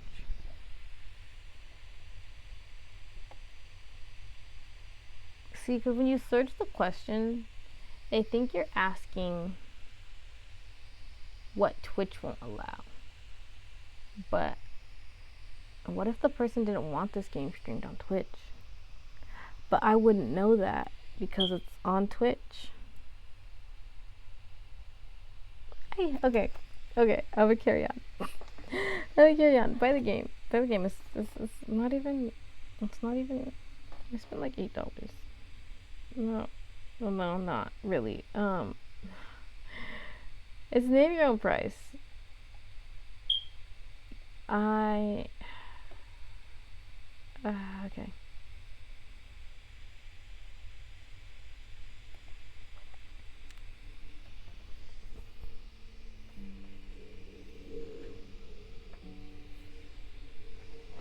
Wait, don't take him away. Zora. Man. His hand was yanked from mine, and the comforting warmth of his hold was replaced by a lonely chill. I rushed to the guards, desperate to keep him by my side. But they shoved me away, and I fell to the rough, cold prison floor. No! The jagged ground scraped against me as I ran to the guards again. But I was too slow, and the cell door clanged shut. I pulled on the iron bars, willing them to open. But like the guards, they held no response to my cries. With no other choice, I watched my love get dragged away. Van! He had something back, but our growing distance muddled his words. As the silhouette faded into the shadows, a piece of me was stolen with him. Sweat clung to my shirt, air entered my lungs in short bursts. My chest ached with emptiness. The feeling of loss lingered in my body. What?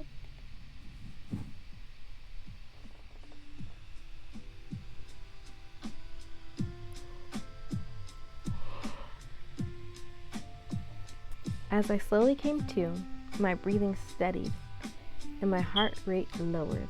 I fell back against my pillow. That dream again. Why is it always about him of all people?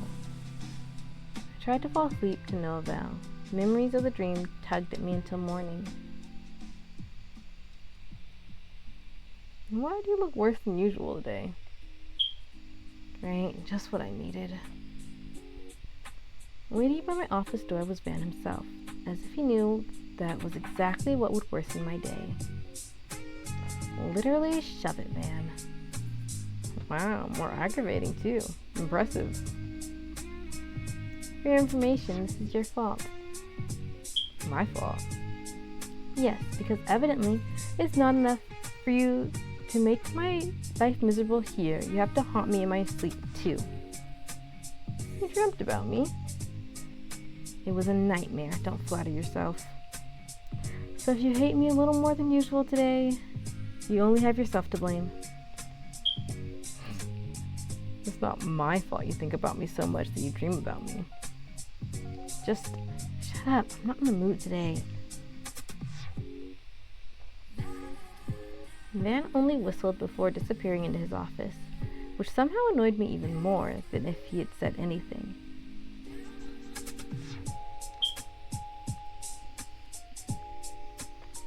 Whatever.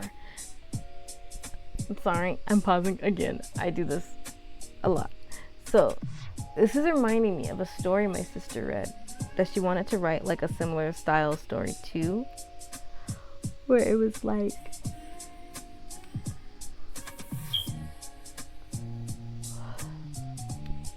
I'll be honest, it was fan fiction.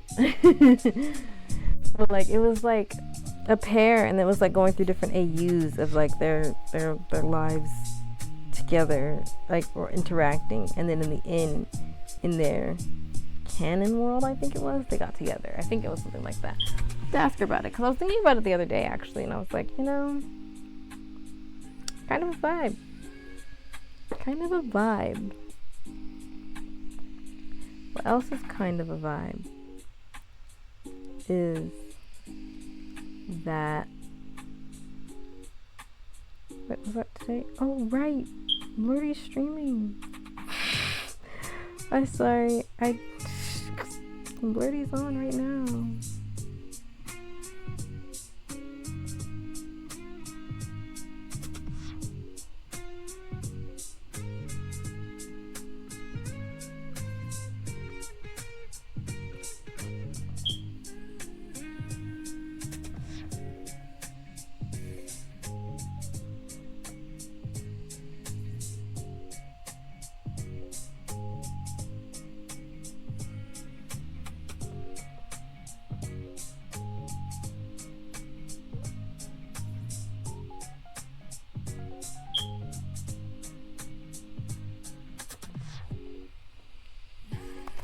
Sorry, family thing.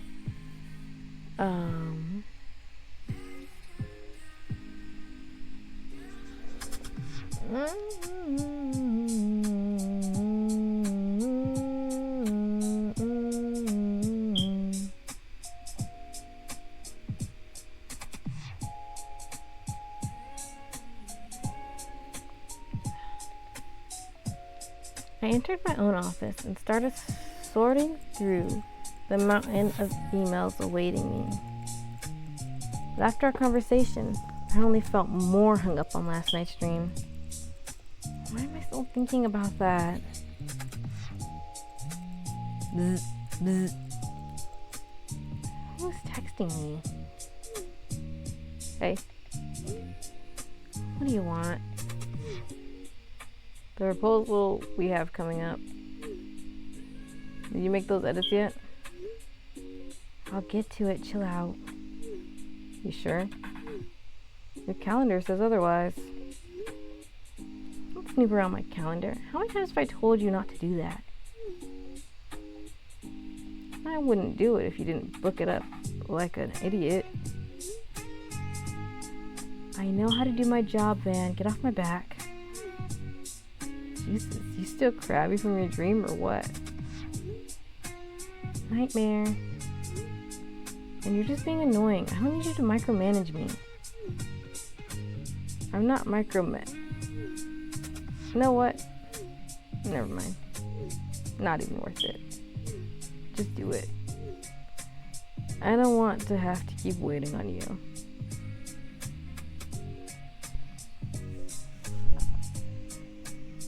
My phone finally went silent, and I took a deep breath to regain my composure. There he goes again, harping on me like usual. What is his problem? Does he ever not have a stick up his... Okay, breathe. Don't let him get you worked up again. I remember the first day we met, when I thought I had literally met the man of my dreams. What a joke. I thought he would be sweet, charming, but this man was aggravating, grumpy, a hard A. The list went on. But our boss said we made a good team. And no matter how much Van and I disagreed with that, here we were, 2 years later, still working on projects together. That client proposal was due at the end of this week. And as much as I hated to admit it, Van was waiting on me to finish the remaining pieces. But with everything else on my plate, I hadn't gotten a chance to get to it.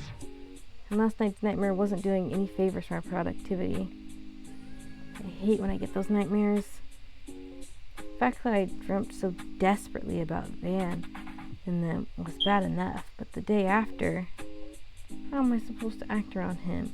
Especially with this gnawing feeling, this unease that ate away at me, as if something was about to go wrong, and there was nothing I could do to stop it. Maybe I should ask him to help? No. He'd never let me live it down. I can do it. I just need to rearrange my schedule. Van didn't message me for the rest of the day. While I was able to make some progress on the client proposal, it wasn't finished like I had hoped. You've got to be kidding me. As if this excruciating day couldn't get any worse. It was now pouring rain.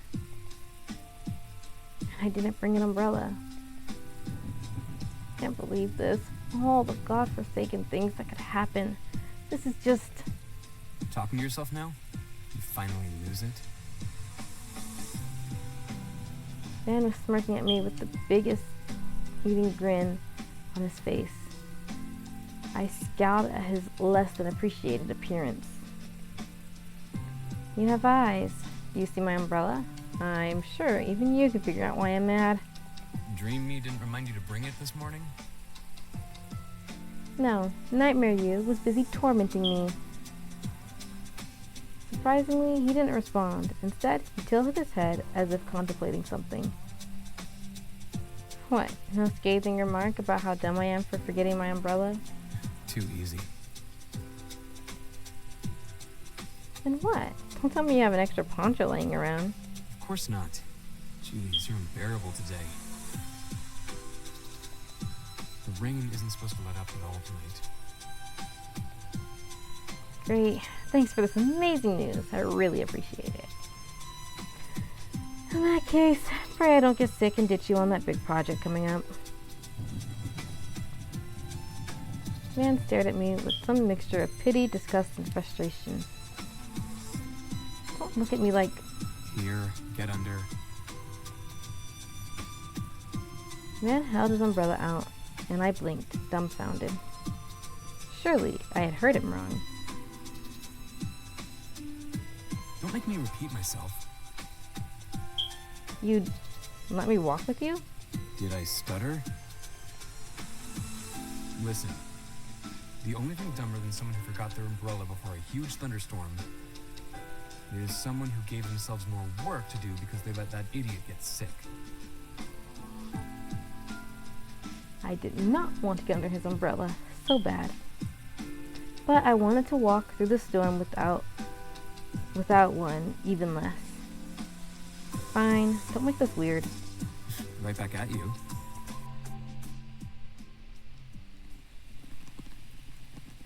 He lifted his umbrella over both of us. There wasn't much room underneath, but it was better than the alternative. I awkwardly shuffled next to him, the closest we had ever been since we'd known each other. He smelled annoyingly good, like warm, earthy pine. You good? Well, I guess we'll find out when we start walking, won't we? He made a point to roll his eyes before we ventured into the rain. Water immediately soaked through my sleeve, and I shifted closer to Van. He seemed to stiffen, but aside from that, absent was the snacky response I would have expected from him. He's not bad to be around when he shuts himself up. The storm's wind picked up, pelting even heavier raindrops against me. Eek!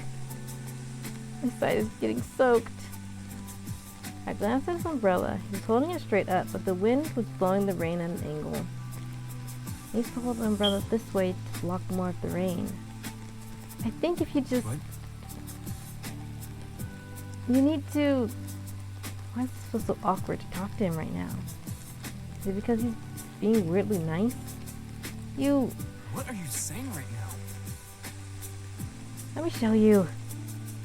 I grabbed his wrist and angled it against the direction of the wind. There, see? Whoa.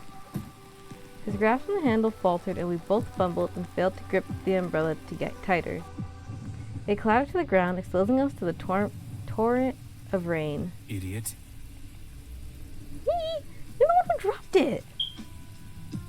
He grabbed the umbrella, and in my hand we were bolted for a nearby awning. Drenched and panting, we caught our breaths as we took a momentary reprieve from the storm. Nice going. How was I supposed to know you have butterfingers? You make it a habit to grab anyone you know? It would have been faster for me to just show you. You weren't holding the umbrella right. He shot me a piercing glare before turning back to the rain. Whatever. My place is just one train stop away. If you need to drive there, you can. I lived further than one stop. Sitting for that long in these soaked clothes. Yeah, fine. It won't take long. Thanks. Yeah.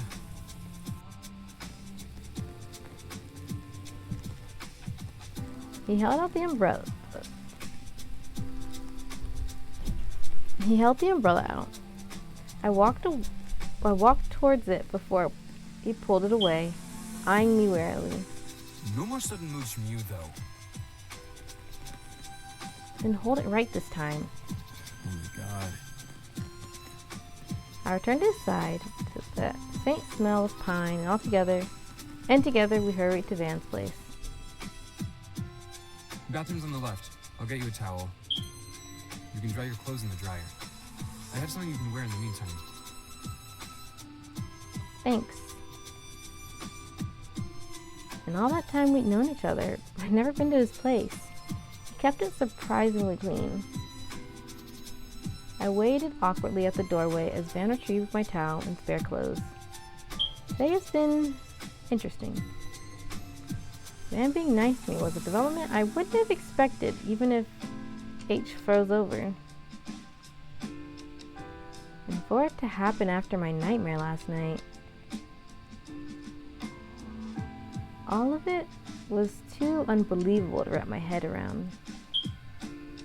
I'll just shower as soon as my clothes are done drying, I'll head out. And as soon as my clothes are done drying, I'll head out. Here, this should fit. Van returned with a fluffy towel, a clean shirt, and some baggy shorts. But let me know if you need anything else. The dryer's in the closet connected to the bathroom, so just throw your stuff in there. Oh, yeah, okay. Thanks. I cringed at my meek response and hurried to the bathroom. It's weird not being mean to him. This is reminding me of the dynamic, just like slightly in Taylor Tell and Neil's route. Like it's different, but this is like a common dynamic. That is like almost like, maybe I should try my hand at writing a dynamic like this. But also because it's like when Neil was being nice, the main character in that game was like, "That's weird." Didn't know he could do that. It's funny because she does that a lot. Anytime she's like, "Really? That's awkward. That's very weird of you. I don't know what to do now that you're not being mean."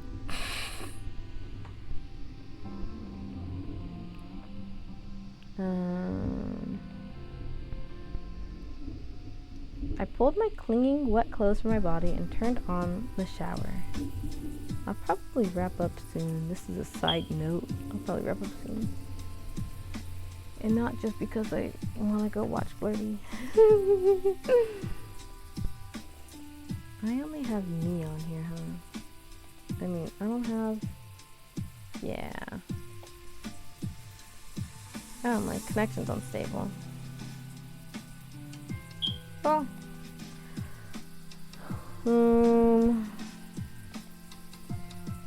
The warm steam was a welcome relief after the cold rain. As I stepped into the shower, I sighed and let my worries melt under the hot water. Inevitably, my thoughts returned to last night's nightmare. I was so heartbroken when Van was taken away. Even now, I can remember the way my chest ached for him. And the way I'd grown flustered walking by his side today. No. We are not going to think about that right now. I turned off the water. The heat was obviously getting to my head. As I put his clothes on, the smell of pine surrounded me again. It's annoying. Why does he smell so good? Fresh from my shower, I stepped into Van's living room, but he was nowhere to be found. Van? In here. You want anything to drink?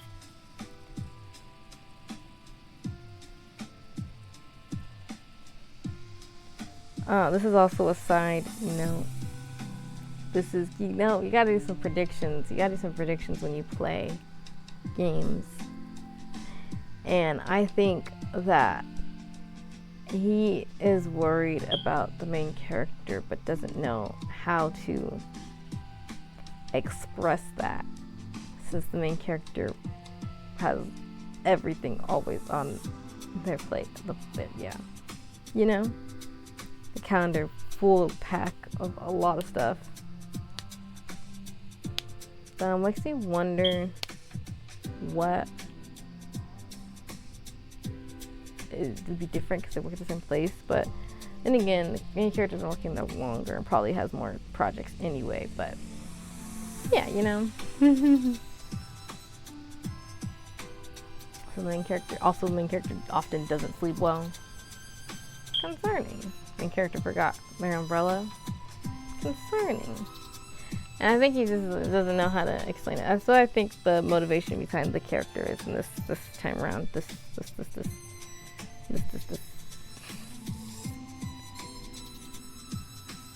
Wait, were his art pieces related to what all these were? Hang on, what was the the ter ter ter ter ter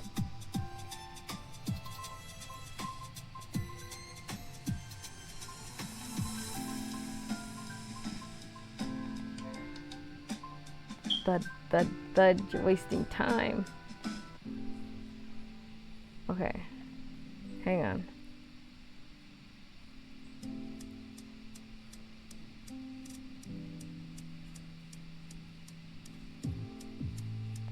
This one, they bumped into each other, right?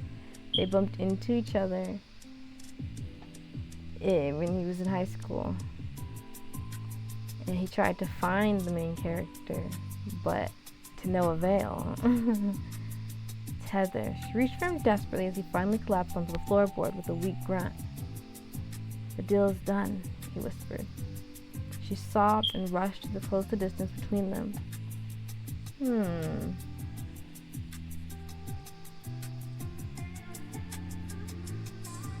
I wonder what they were arrested for and then separated for. There is a circle of life. From birth to death to decay, to feeding the living. There is life beyond the rot that provides energy for new growth. I don't know. I'm trying to figure it out. I'm trying. I like to try to figure stuff out before they tell me. Like when I first watched Wreck-It Ralph, and spoiler if you have never seen Wreck-It Ralph, this is like the biggest spoiler of the movie. But while we were watching it, I was like, I think King Candy is Turbo. And then it was the case. And you can ask my sisters because they were like, how did you know that? I was like, I just got this vibe. But you gotta say what you think beforehand, so you get reactions like that if you're correct. And that's my point. That's my point in like, share your ideas, share your theories. You could be correct. And then even if people thought you were wrong, you could be like, see, I was right. And if you weren't right, if you were actually wrong, you'll get used to it. You'll get used to, you'll be more comfortable. You'll gain the comfortability of sharing your ideas. So really, there's no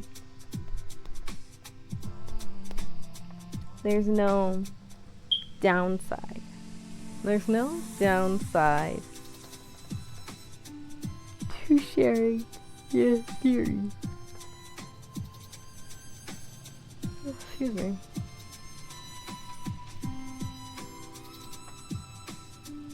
And that is the point.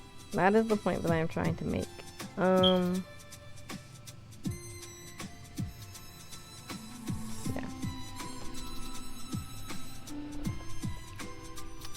I will continue now. He brought out a beer. He brought out a bottle of beer for himself. I'll have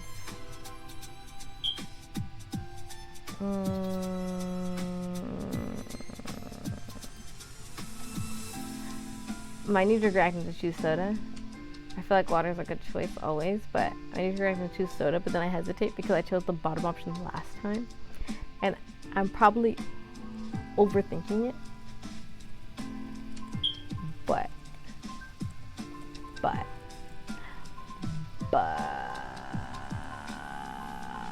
okay, we'll go soda. Did I choose it? I did. Sometimes I just hesitate because they didn't. Okay. It's so fine.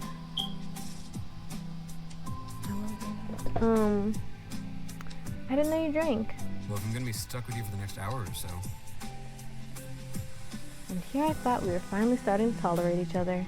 Think again. I rolled my eyes. Though I hated to admit, I felt more comfortable with our usual banter. You hungry? Ha ha ha ha.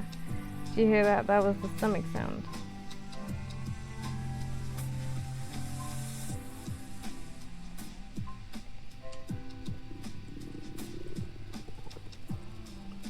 See? You hungry?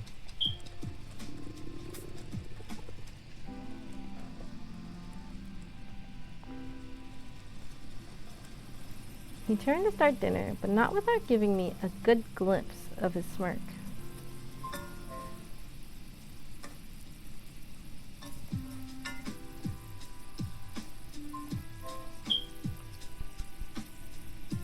First,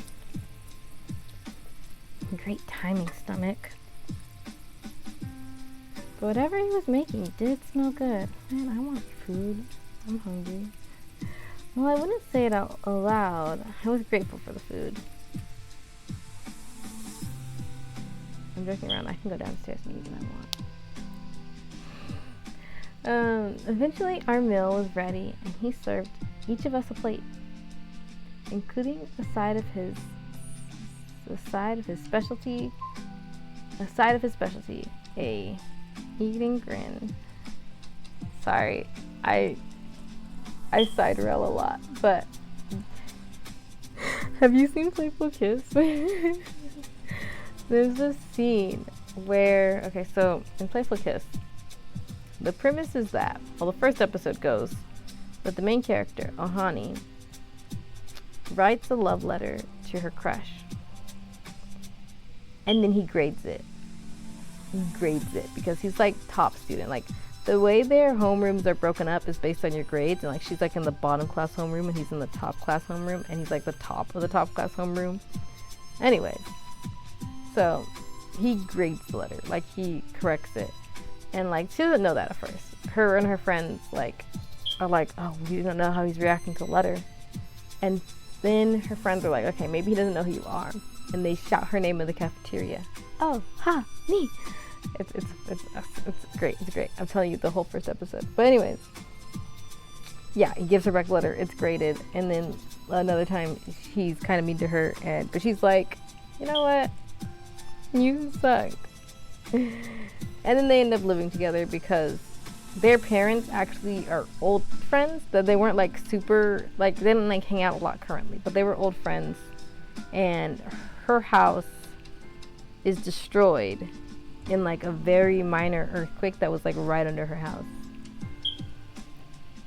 And so her father's friends are like, you guys can stay with us. And her father's friends are her crush's parents. And so they're all living together now. So there's a scene where her and her crush are at home alone. And he makes dinner. And it's really funny because like he makes dinner for both of them and they're eating. She's like, oh, you're a good cook. And she then comments on one of her classmates. She's like, oh, this guy in my class is also such a good cook. Like, he made this one food and it was like so good. And Crush gets so annoyed. He just takes their plates and put it in the sink. Like, neither of them get to eat anymore. It's so funny. It was funny. It's funny if you watch it yourself. Playful Kiss. Playful Kiss. It's fun. It's fun. It's so fun. You will experience secondhand embarrassment. But I've also watched it like 3 or so times. So, Playful Kiss, Playful Kiss. Yeah. I'll carry on now. Well, eat up. If you're going to be annoying about it, maybe I won't.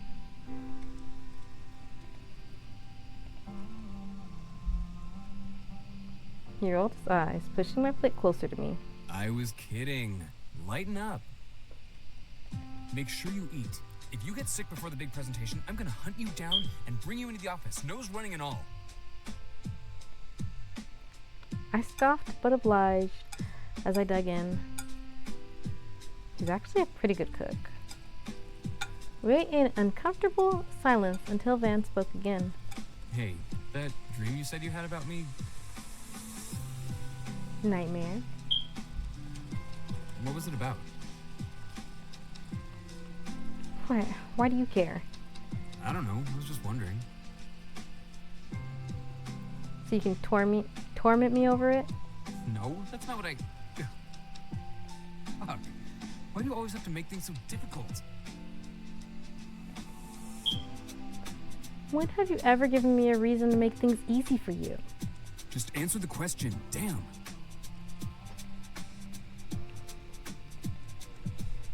In my nightmare... What am I supposed to say? It wasn't a nightmare, but it's because I lost him? It makes me sound like I'm in love with him. He'd hold that over me for as long as I live. You are... It's embarrassing. Why do I have to tell you? Because I asked? What kind of reason is that? What's the big deal? Just tell me. Easy for you to say. You can just listen and then make fun of me. I won't make fun of you. Why should I believe you? Because I said so.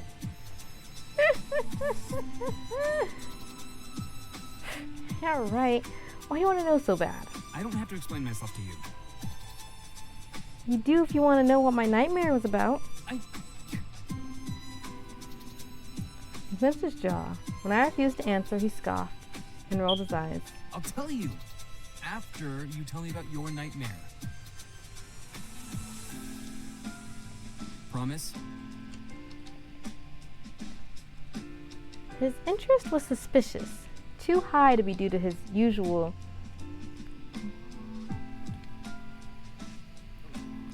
Sorry, I was trying to censor the word and then I took too long to decide on a different way to say it. His jerk. The jack.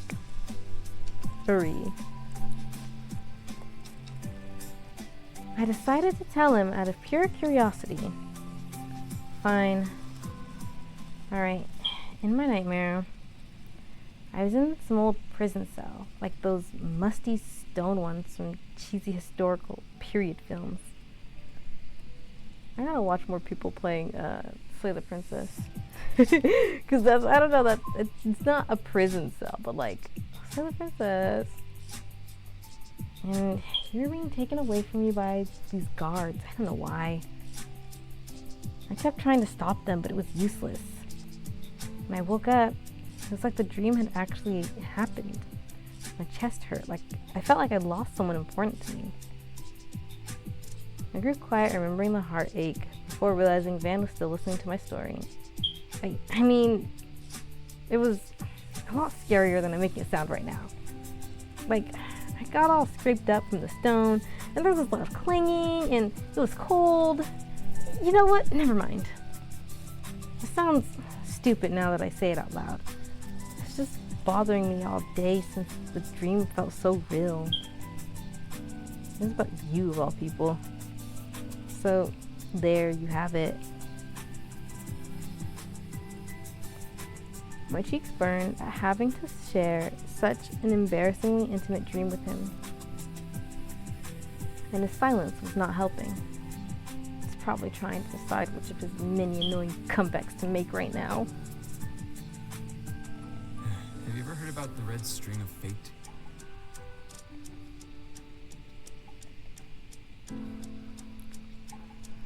Ooh, should we have her not have heard about it? Ooh, wait. I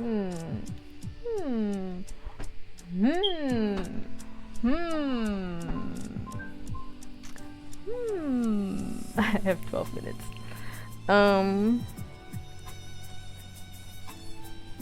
Okay, so like, before I carry on, one thing I was wondering, do you think these play differently if you answer the first question differently? Like, do you believe in soulmates? Yes or no? Do you think that sets something up? And then, the next question, do you believe in reincarnation? Which I feel like reincarnation is a slippery slope, but I do believe in it. I just haven't figured out exactly how much it works out. Because I also believe in like people just being spirits and chilling and then like passing on. It's like all exists to me. All of it. Anyways, does she believe in, has she heard of the red string of fate was the question. Has she heard of it?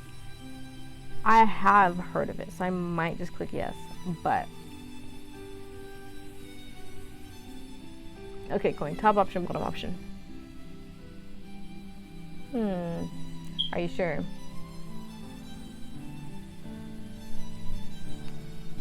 Has she heard of it? Okay. Okay. The idea that soulmates are bound by a red string, right? Yeah, that one. Okay. What about it? Nothing. Nothing? Does it have to do with my nightmare? You think we're soulmates or something? No. As if you would be my soulmate. Are you saying you believe in soulmates? Don't be ridiculous.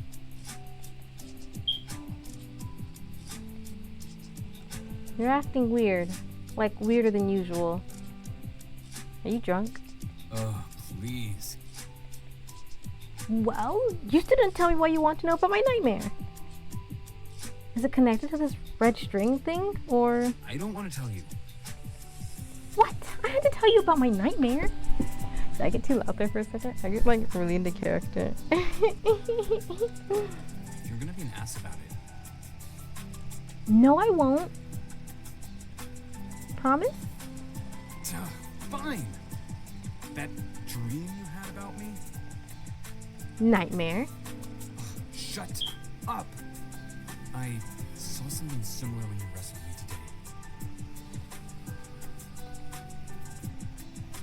Huh? What do you mean, saw something? Are you making fun of me? When I touch someone for the first time, I get these visions, like deja vu, but stronger. It doesn't happen a lot. It's not like I meet people from my past lives often, but it does. And I know it sounds crazy, so don't even bother saying anything right now, or you will piss me off. I swear to God. With that dream you had about me, I saw the same thing when you manhandled me earlier. And just like you, I've never experienced anything that strong before. The vision was so clear, and afterwards I felt... Anyways, I remembered the red thread, and I thought, what if, in another life, we were separated? 2 years ago, we finally found each other again. I mean, it's stupid. You're right. Just forget I said anything.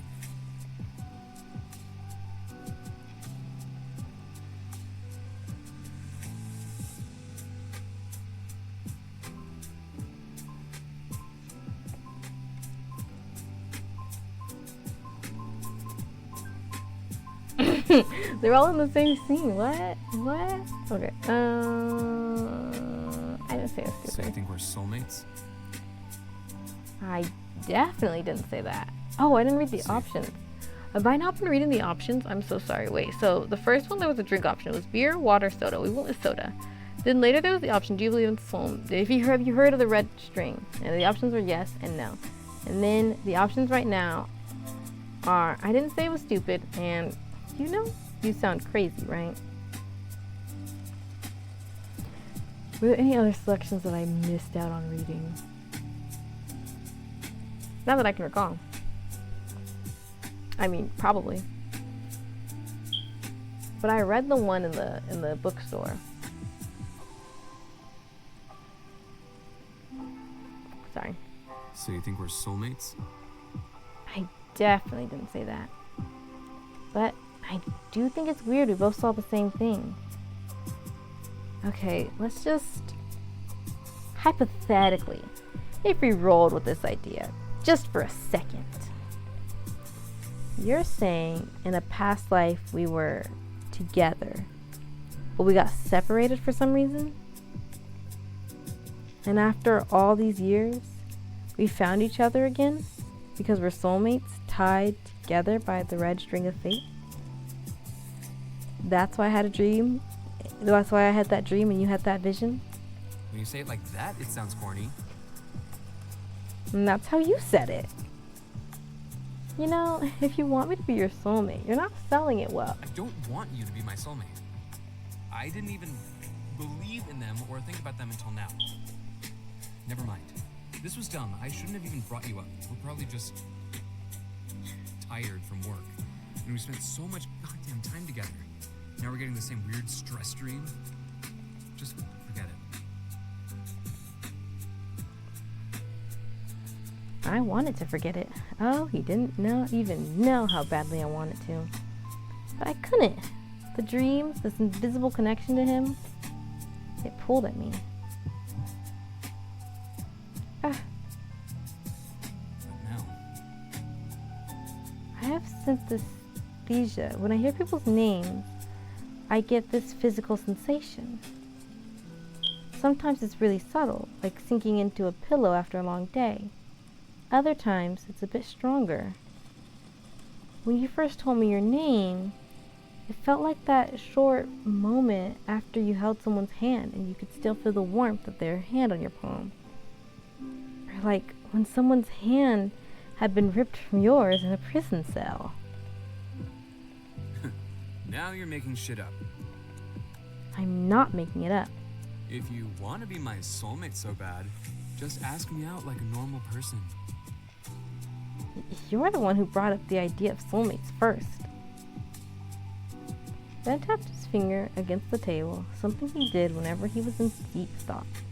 You're being serious right now? About the name thing? Did I stutter? Damn. This is so fucking weird. When do coincidences become fate? When do coincidences become fate? I like that line. No, I don't know, I like that line. As a writer myself, I like that line. Oh shoot, I gotta get off in like 5 minutes. I was starting to feel tired from all these revelations and glanced at my phone. 2:22 a.m.? Oh my god, I need to get home. I jumped from my seat. Ben glanced wide-eyed at me, and then the clock. You're leaving? Well, it's already past 2 and we have work tomorrow. Do you want me to pull an all-nighter with you talking about whether soulmates? Well, it's already past 2 and we have work tomorrow. You want me to pull an all-nighter with you talking about whether soulmates are real? But you can't go home now, it's dangerous. You're saying you want me to stay the night? I don't want you to stay the night, but it's too late for you to walk home alone. I don't have clothes for tomorrow. Just wear what you wore today. The same outfit? Who cares? No one will even notice. We're all barely human at work anyways. Fair point. It is late. It's fine. You can sleep on the couch. Wow, no bed for your guest? Nope. I have just the one, and it's for me. Unless you want to share. There's more options in this one. It's stressing me out. I'm kidding. I'm not stressed out by options. I'm stressed out by the situation.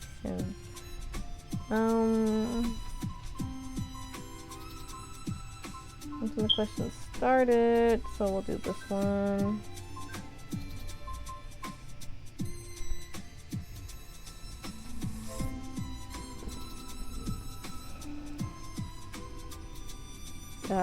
What do you have to say, coin? Top option, bottom option.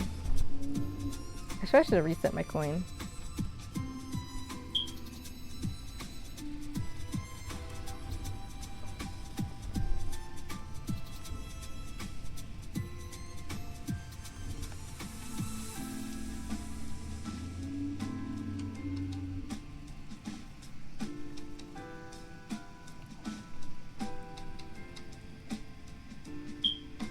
Okay, best 2 out of 3 says bottom option. I'm a curious person.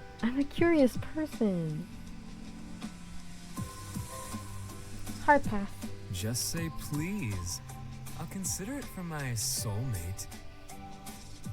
In your dreams. More like in yours. It was a nightmare. Yeah. Man gestured for me to follow him to the living room. I sat down as he walked to his bedroom. He returned shortly with some blankets and pillows. Here. I was buried under a pile of plush throws and cushions. Excuse me? You're excused. He dismissively left me, and his bedroom door closed with a reverberating sound of finality. Ugh. He's the worst. Soulmate. My tail feather. I know.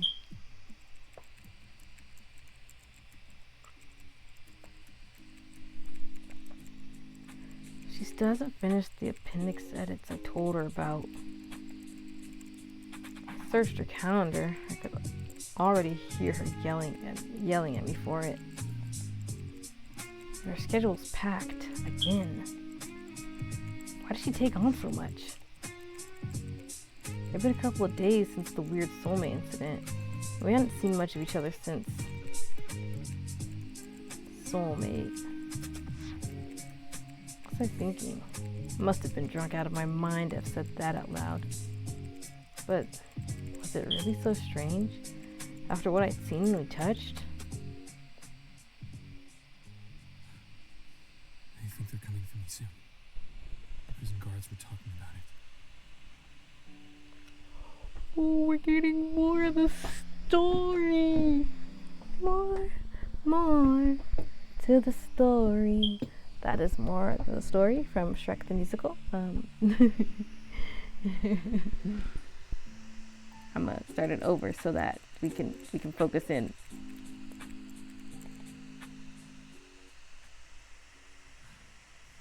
I think they're coming for me soon. The prison guards were talking about it. Sorry, I realized I was leaned in, and I don't know if that affected the sound because my mic might have picked up some of the static from my laptop. So we're gonna do it one last time. No, we won't. Yes, no.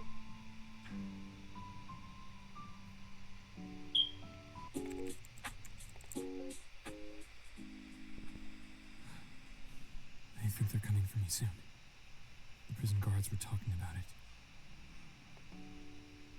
Already? I couldn't agree more, but I had to stay strong. My punishment was coming now, whether we wanted it to or not.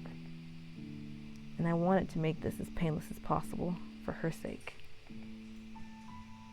Isn't there something we can do? Some way we can... Zora. Yes? Remember our promise?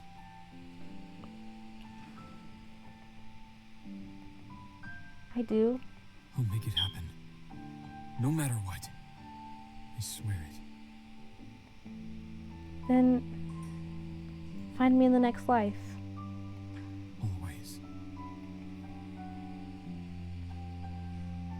She reached for me through the bars and I took hold of her hand. I committed it all to memory. The feel of her skin, the strength of her grip, the warmth of her touch. I'd never forget any of it.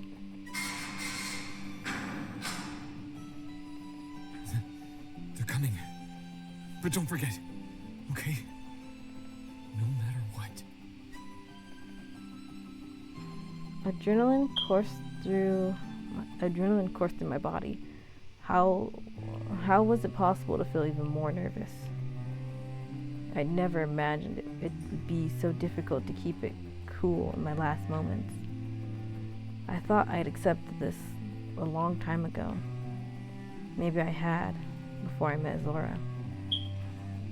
Could she feel my hand shaking? Hear the quiver in my voice? She was so close, and yet so far away. What I would do to bring her into my arms.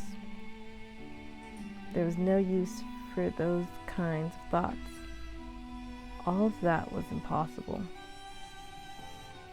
So I prayed to turn the impossible possible.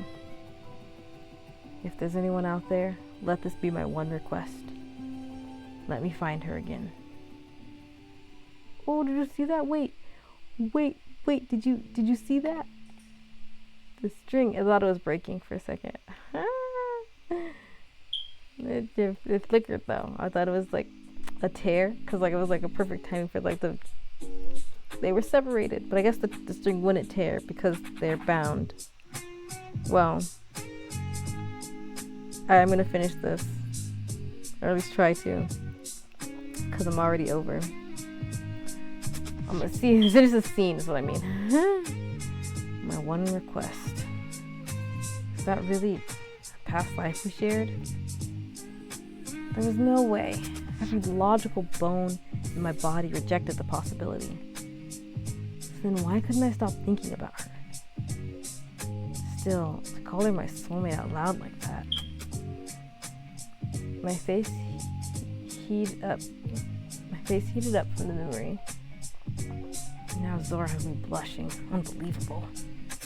And yet, As much as I tried to forget that conversation, I noticed myself being even more distracted by her than usual. Has she eaten? She seems stressed. What meeting does she have now? Endless questions and thoughts brought on by a new hyper-awareness of her. And to make matters worse, not only could I not get Zora off my mind, I couldn't talk to her the same as before. Which brought me to my current dilemma. When is she going to finish that appendix? It's due in 2 days. That's it. Where is she? All these questions are making me fidgety. There was nothing left to do but seek Zora out and ask her myself.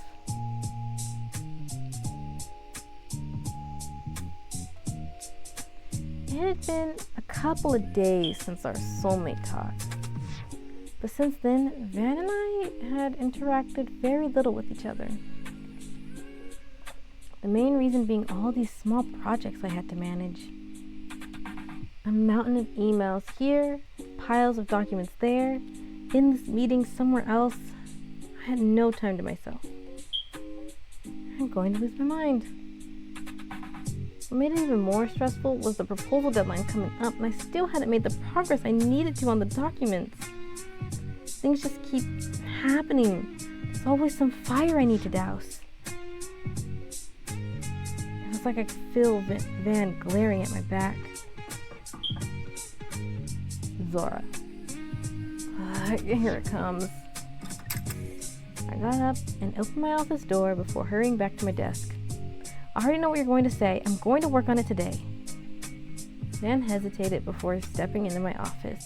Closed the door behind him. The deadline is coming up. If you need help. I don't need help. I got it. Relax. Stuff just keeps coming up. So I haven't had time, but I'll do it. Just I don't need you breathing down my neck. Well, is there anything else I can do to help out? While you work on the edits, that is? No way I'm asking for your help. You're not asking, I'm offering.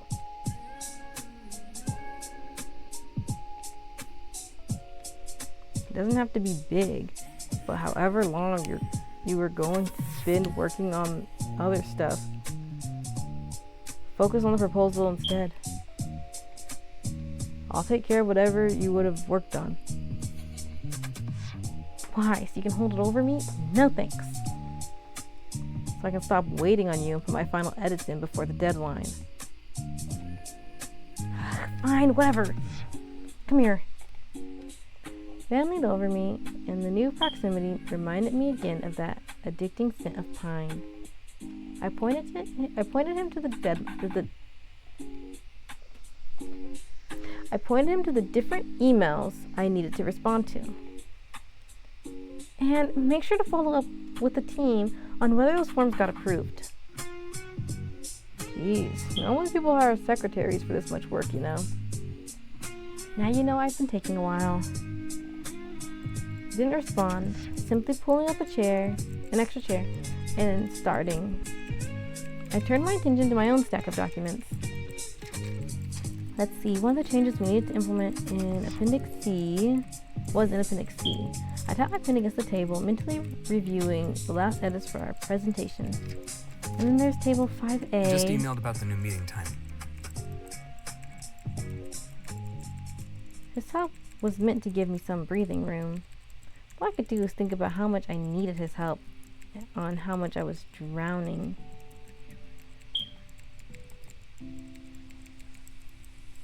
My vision blurred as hot tears gathered on my lashes. Shoot, I don't want to cry in front of him. I stared at the ceiling and tried to discreetly blink away the water, but the subtle movement was enough to catch Van's attention. You okay? I couldn't respond. If I did, it would be like breaking down. Nope. Yep, I just read that wrong. But, yeah. So I covered my eyes, hoping that was enough to hide myself away. I didn't dare peek at him, the expression on his face as I cried. He didn't say anything. Only my occasional sniffles broke the silence. I half expected him to throw one of those usual sharp, piercing remarks he loved to jab at me, but he didn't. Zora, don't. Whatever it is you're going to say, don't. Hey. It's just so much. And everyone acts like they're only giving me one small thing, but it piles up and piles up. And by the time I realize how much work there is, it's too late, and I don't know how to break it down to share, and My voice cracked, and I swallowed the rest of my sentence. I didn't trust myself to continue without completely breaking down. Van seemed to hesitate before reaching for my hand awkwardly. He held my hand in his, rubbing small circles along my knuckles. It was strangely comforting. My sniffles started to fade. Sometimes I just wish I could leave it all behind, drop completely off the map, and run away. To where? Someplace by the river? Yes, actually. I've always wanted to go. Really? Crazy guess. Well, if you ever take the leap, take me with you. You would come? Beats this place. Maybe then I'd pursue my dream of being an artist. You want to be an artist? When I was younger, it was all I could think about. But, you know, parents don't approve. You go to college, you get a soul-sucking job like this. It's never too late. Sure. But then who will do all your work for you when you're having a good cry? This is the first time that's happened. Impressively, it is. He laughed, and a few strands of his hair fell into his face. He actually looked cute. Did I really just think that about Van of all people? My mind drifted back to our recent conversation. Say, do you still think we're soulmates? I don't know. It is hard to believe, and you don't seem like the romantic type. Is that any way to talk to someone helping you? I'm just stating facts. Do you think we are? You didn't even answer. You go first. I'm still thinking.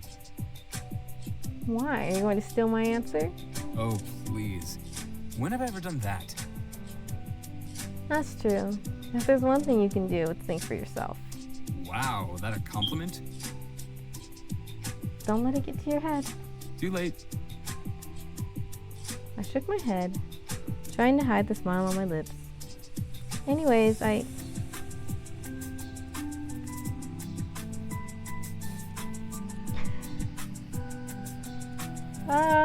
wasn't. Why? I kind of expected a choice, but at the same time, I kind of didn't. I don't know. I mean, me outside of the game. Yeah, I know they're soulmates. But now I have to choose whether or not she believes that they're soulmates. And that's a little bit different. That's a little trickier. That is grounds to in the stream here. Okay.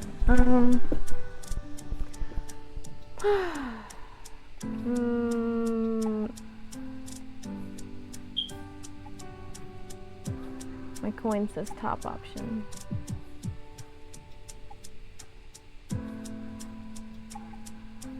See, I'm almost fully made up for the time that I started late. Okay.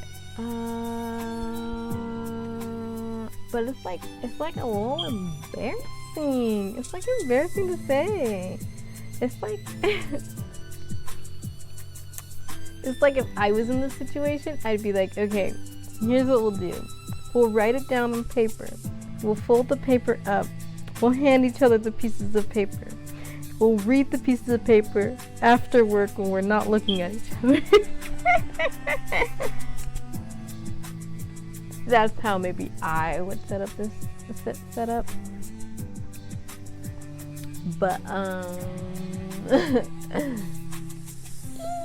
I get embarrassed easily. I get embarrassed easily. I get embarrassed. Okay. I was playing this game.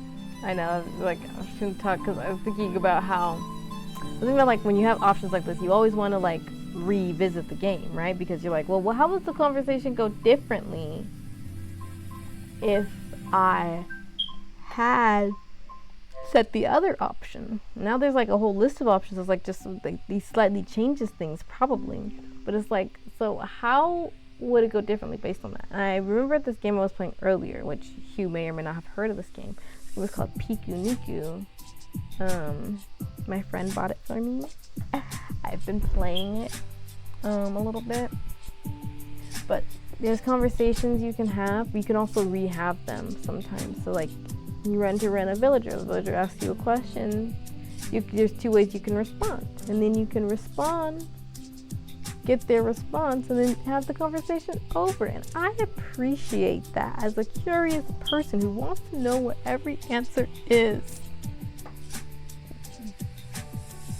Anyways, the coin said to say this one, so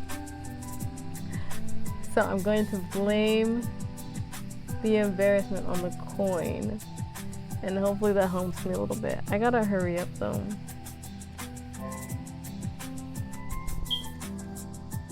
But whether we are or aren't, I don't think that matters. Why? Because being in love, falling in love is about the experience. You know, learning about each other, finding new things to fall in love with. Supporting someone no matter what, and them doing the same for you. A relationship that's just pure and unselfish. I think soulmates are just a way to confirm that the person you're with will do that. So I guess even if you are my soulmate, you have to prove it. I like that response. I like that response. I wonder, see, I'm like, I wonder if the dialogue would have been different with the other thing, you know? He laughed again and my heart fluttered. Has his laugh voice sounded like this? I don't know if I believe in soulmates, but if they existed, I think the universe would send signs.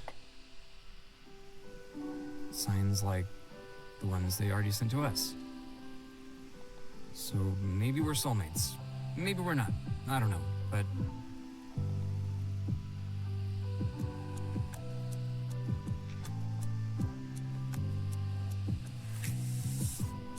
Oh look, there's a string. I do know that since the day we touched, I can't stop thinking about you.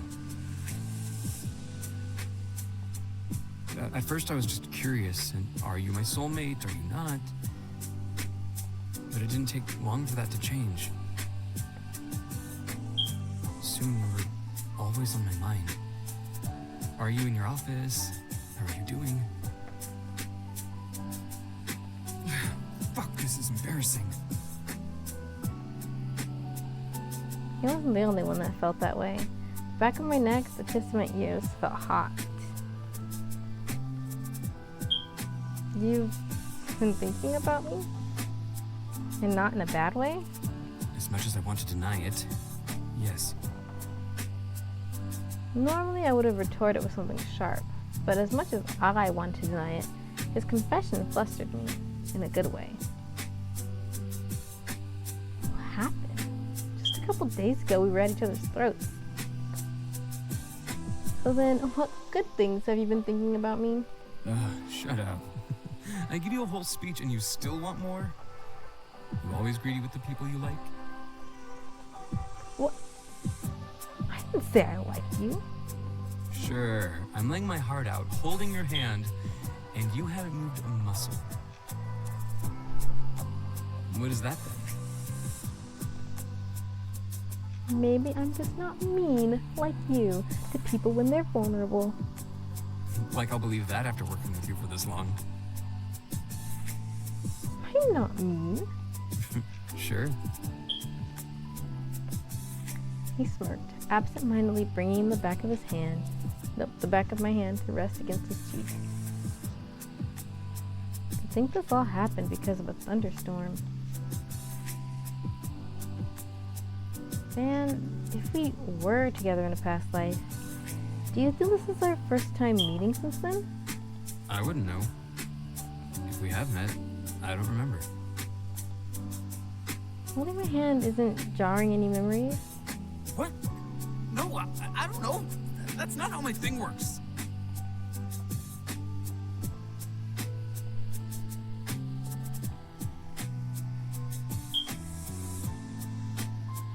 Do you want to try what?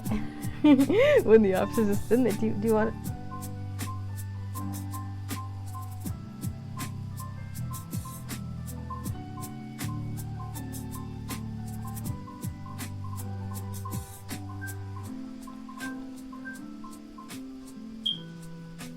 I don't know. Ah, dang it. Okay.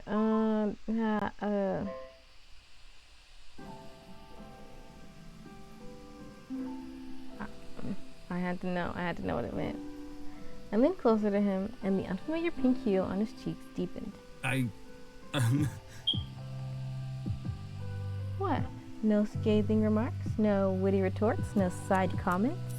Shut up. Ooh, a classic.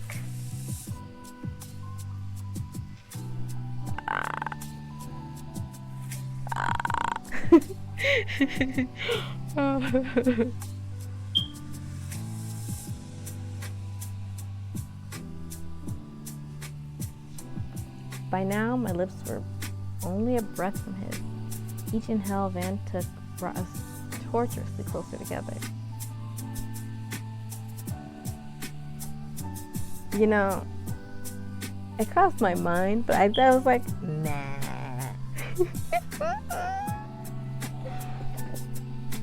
I'm still like,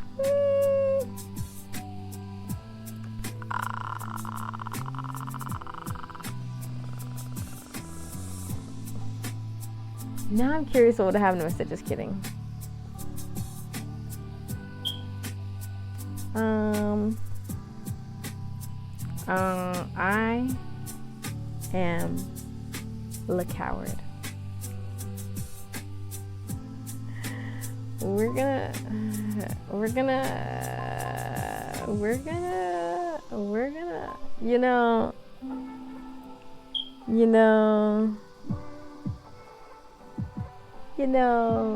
I should just get off. Okay, I am hungry though. Let's see. He shifted to lean over me, desire in his gaze, my face heat up. He had never looked at me like this before. Well, are you going to kiss me or what? What was that? I didn't catch that. You begging me for something? No, as if. Huh. Well, maybe if you do beg, I'll consider it. I gently lifted my chin towards him, forcing me to look directly in his amused eyes. His personality is wrought and even when he's being romantic. Please. This is embarrassing. What if someone hears us? We'll have to work on it, but it'll pass for now.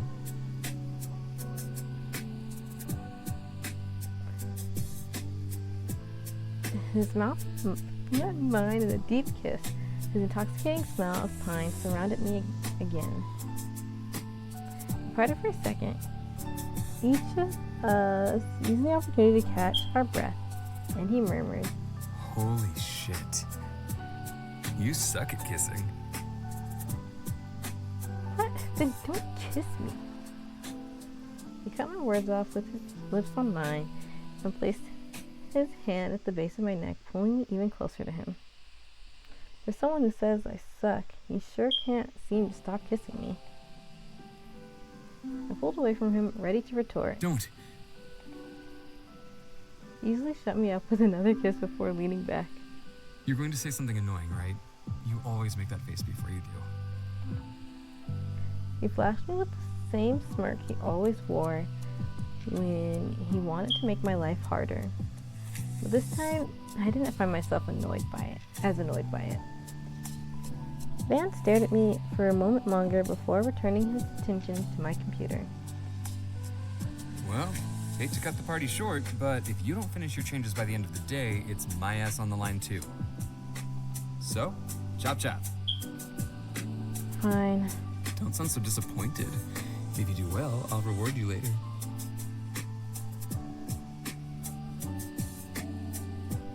Wow.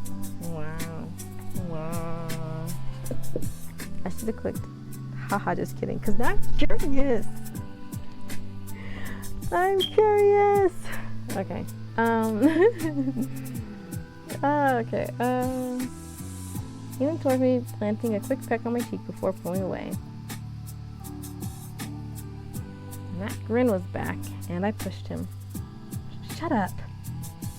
You normally reward your coworkers like that? Have to say, this is a first. I tried to ignore the rising heat on my cheeks and return to my work. As I promised, by the end of the day, I had finished making all the changes. But admittedly, I had been distracted by Van the entire time, something I never would have thought possible before today. Soulmates, huh? Okay, we're gonna save right here. An invisible red thread connects those who are destined to meet regardless of time, place, or circumstance. The thread may be stretched or tangled, but will never break. Chinese proverb. Proverb.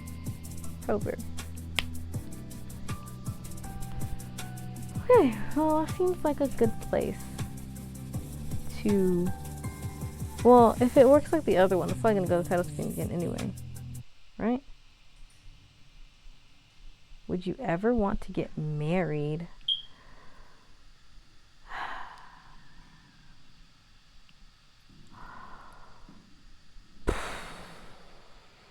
I didn't expect this question.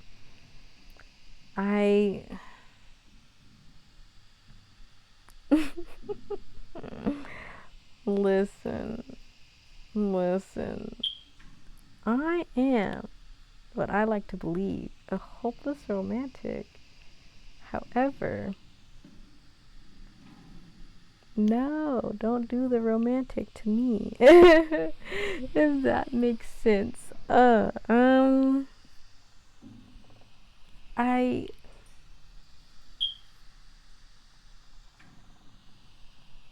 don't know. I don't know.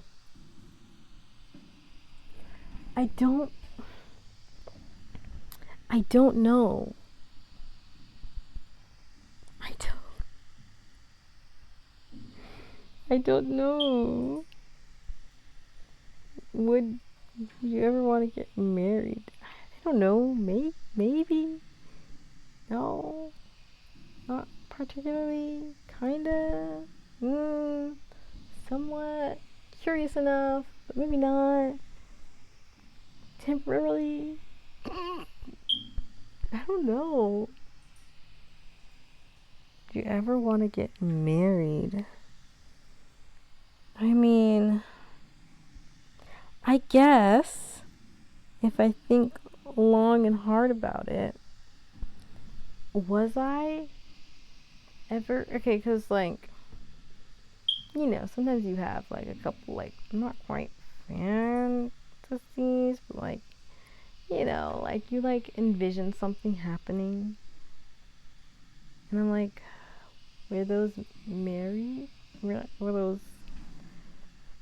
those situations in the situation that we was be married?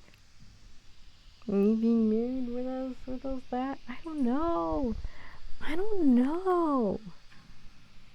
Yeah, see, I think we're gonna call it a day.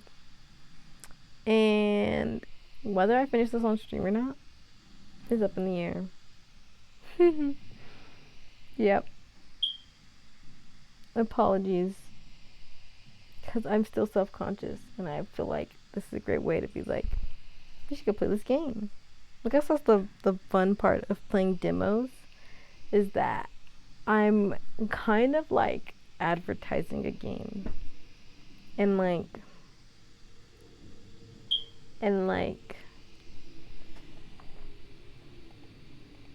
I can't even get off the screen. Okay. Would you ever want to get married? I gotta answer this question.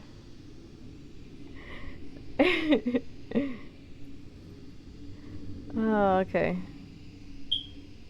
Okay, I guess. What do you ever want?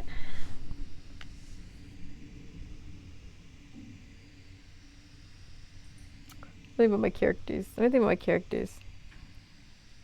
Miles, yes. Ryan, yes. Ty. I don't know how he feels about that. Paisley, maybe. Leilani doesn't care. Kia. Okay. I have a character whose name is ever changing right now. Her name is Clarice with a G. Clarice. I think somewhat for her. For Hansel, probably also somewhat.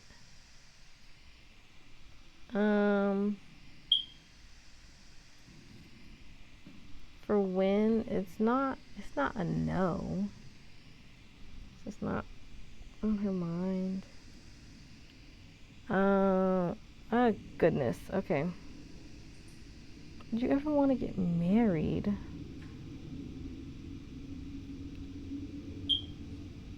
I feel like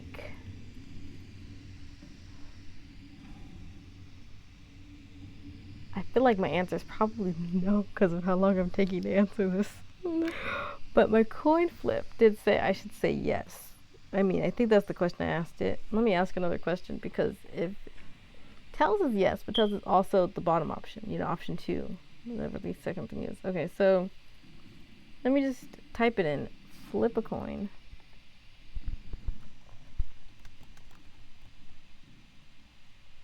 Should I say yes?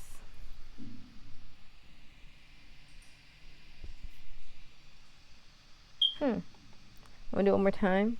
I'll ask a different question, and if the answers line up, then I have my answer. Should I choose the should I choose the top option?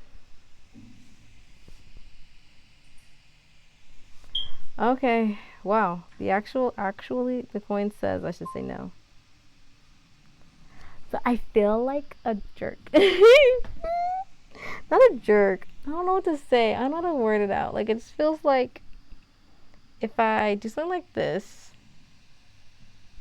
we're going down the romantic route, but like, what happens when you don't plan ahead of time?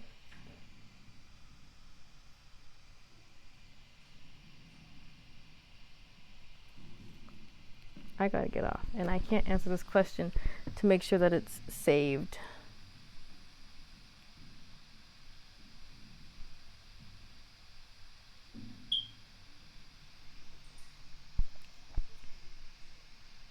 Oof. Okay.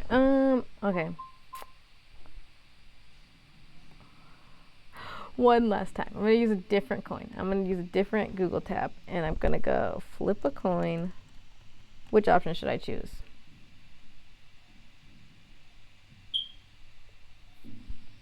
Okay. I should have expected to disagree. What option should I choose? What option should I choose? Okay. I think the coins are broken, because actually, all of the last 5 flips I did was heads.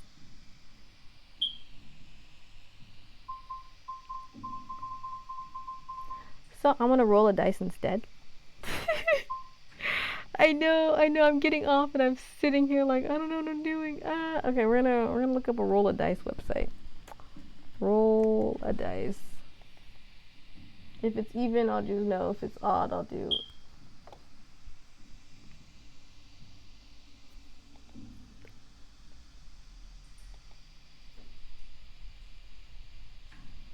Okay, hold up. Let me go to this website. Virtual dice roller. Number of dice. We only need one dice. Sides on dice. Oh, wait. That's different. Okay, so roll dice. Alright. Well, I announced I did it. We got a 5. And I said odd. I would choose this one. Neither option feels right for me. I almost feel like I should just click no.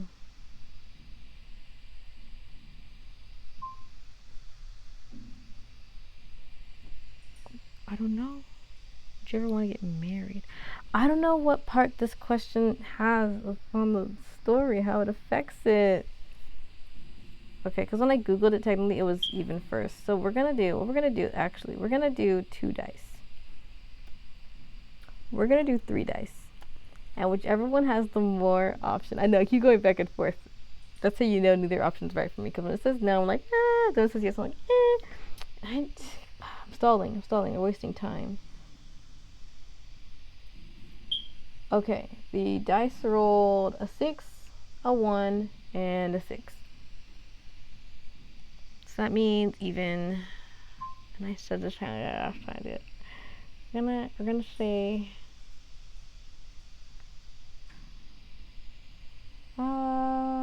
Okay, I'm missing Blurdy's stream, but I can't stop. Okay, we're gonna say no. You don't? Any particular reason? Oh, that makes sense. Why am I so curious? No reason.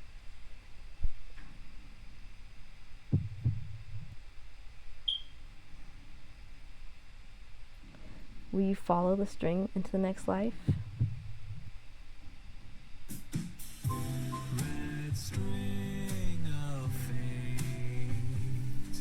Alright guys, I am officially going to end off now. Thank you for stopping by. I am sorry I took so long on that question. That was probably the simplest question of today's thing, and I spent probably as long as the do you believe in soulmates question, except for at least that one I could read and reason, and this one I just sat there.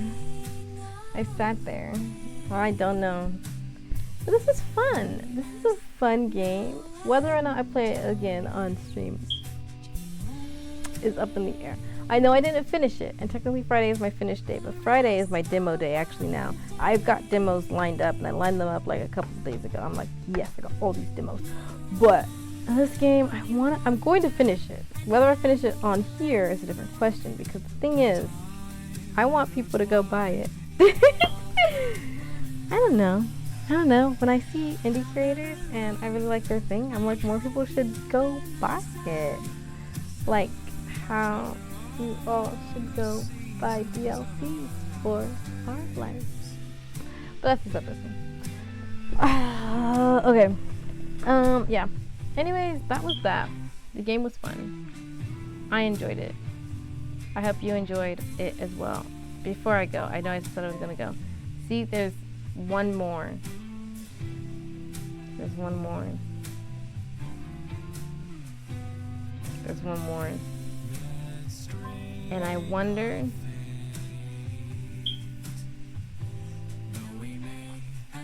if it's gonna have to do with where those questions were. Because first I was like, oh, earlier I was thinking maybe it would be a past one where we get more of the story. But then I was thinking maybe we'll just get more of the story from whatever the third one is. Because I think actually in the third one, we're probably gonna get to go to the riverside. That is my theory, and I'm sticking to it. And yeah, there's no one to let me know if I should play on here or not. Anyway, I'm playing this game regardless. So that's that. Thanks for watching. I kind of jostled in. That's the wrong one. That's the wrong one. Ignore me. Don't ignore me. Yes, ignore me. Anyways, I'm gonna press this.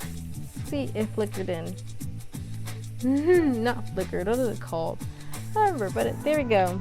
Thanks again for stopping by, and I will be going now. I got stuff. And that stuff is not just watching someone else stream. I would raid a channel if I had someone to raid. But again, I have been told, well, I read somewhere that you shouldn't raid people you don't know. You don't know. And also, I don't think I have enough people to raid someone anyway. Anyways, oh my gosh, 3 hours, 20 minutes. I've gone way too long. Anyways, thanks a lot for stopping by. And I'm talking over the closing, so let me just mute that. Bye!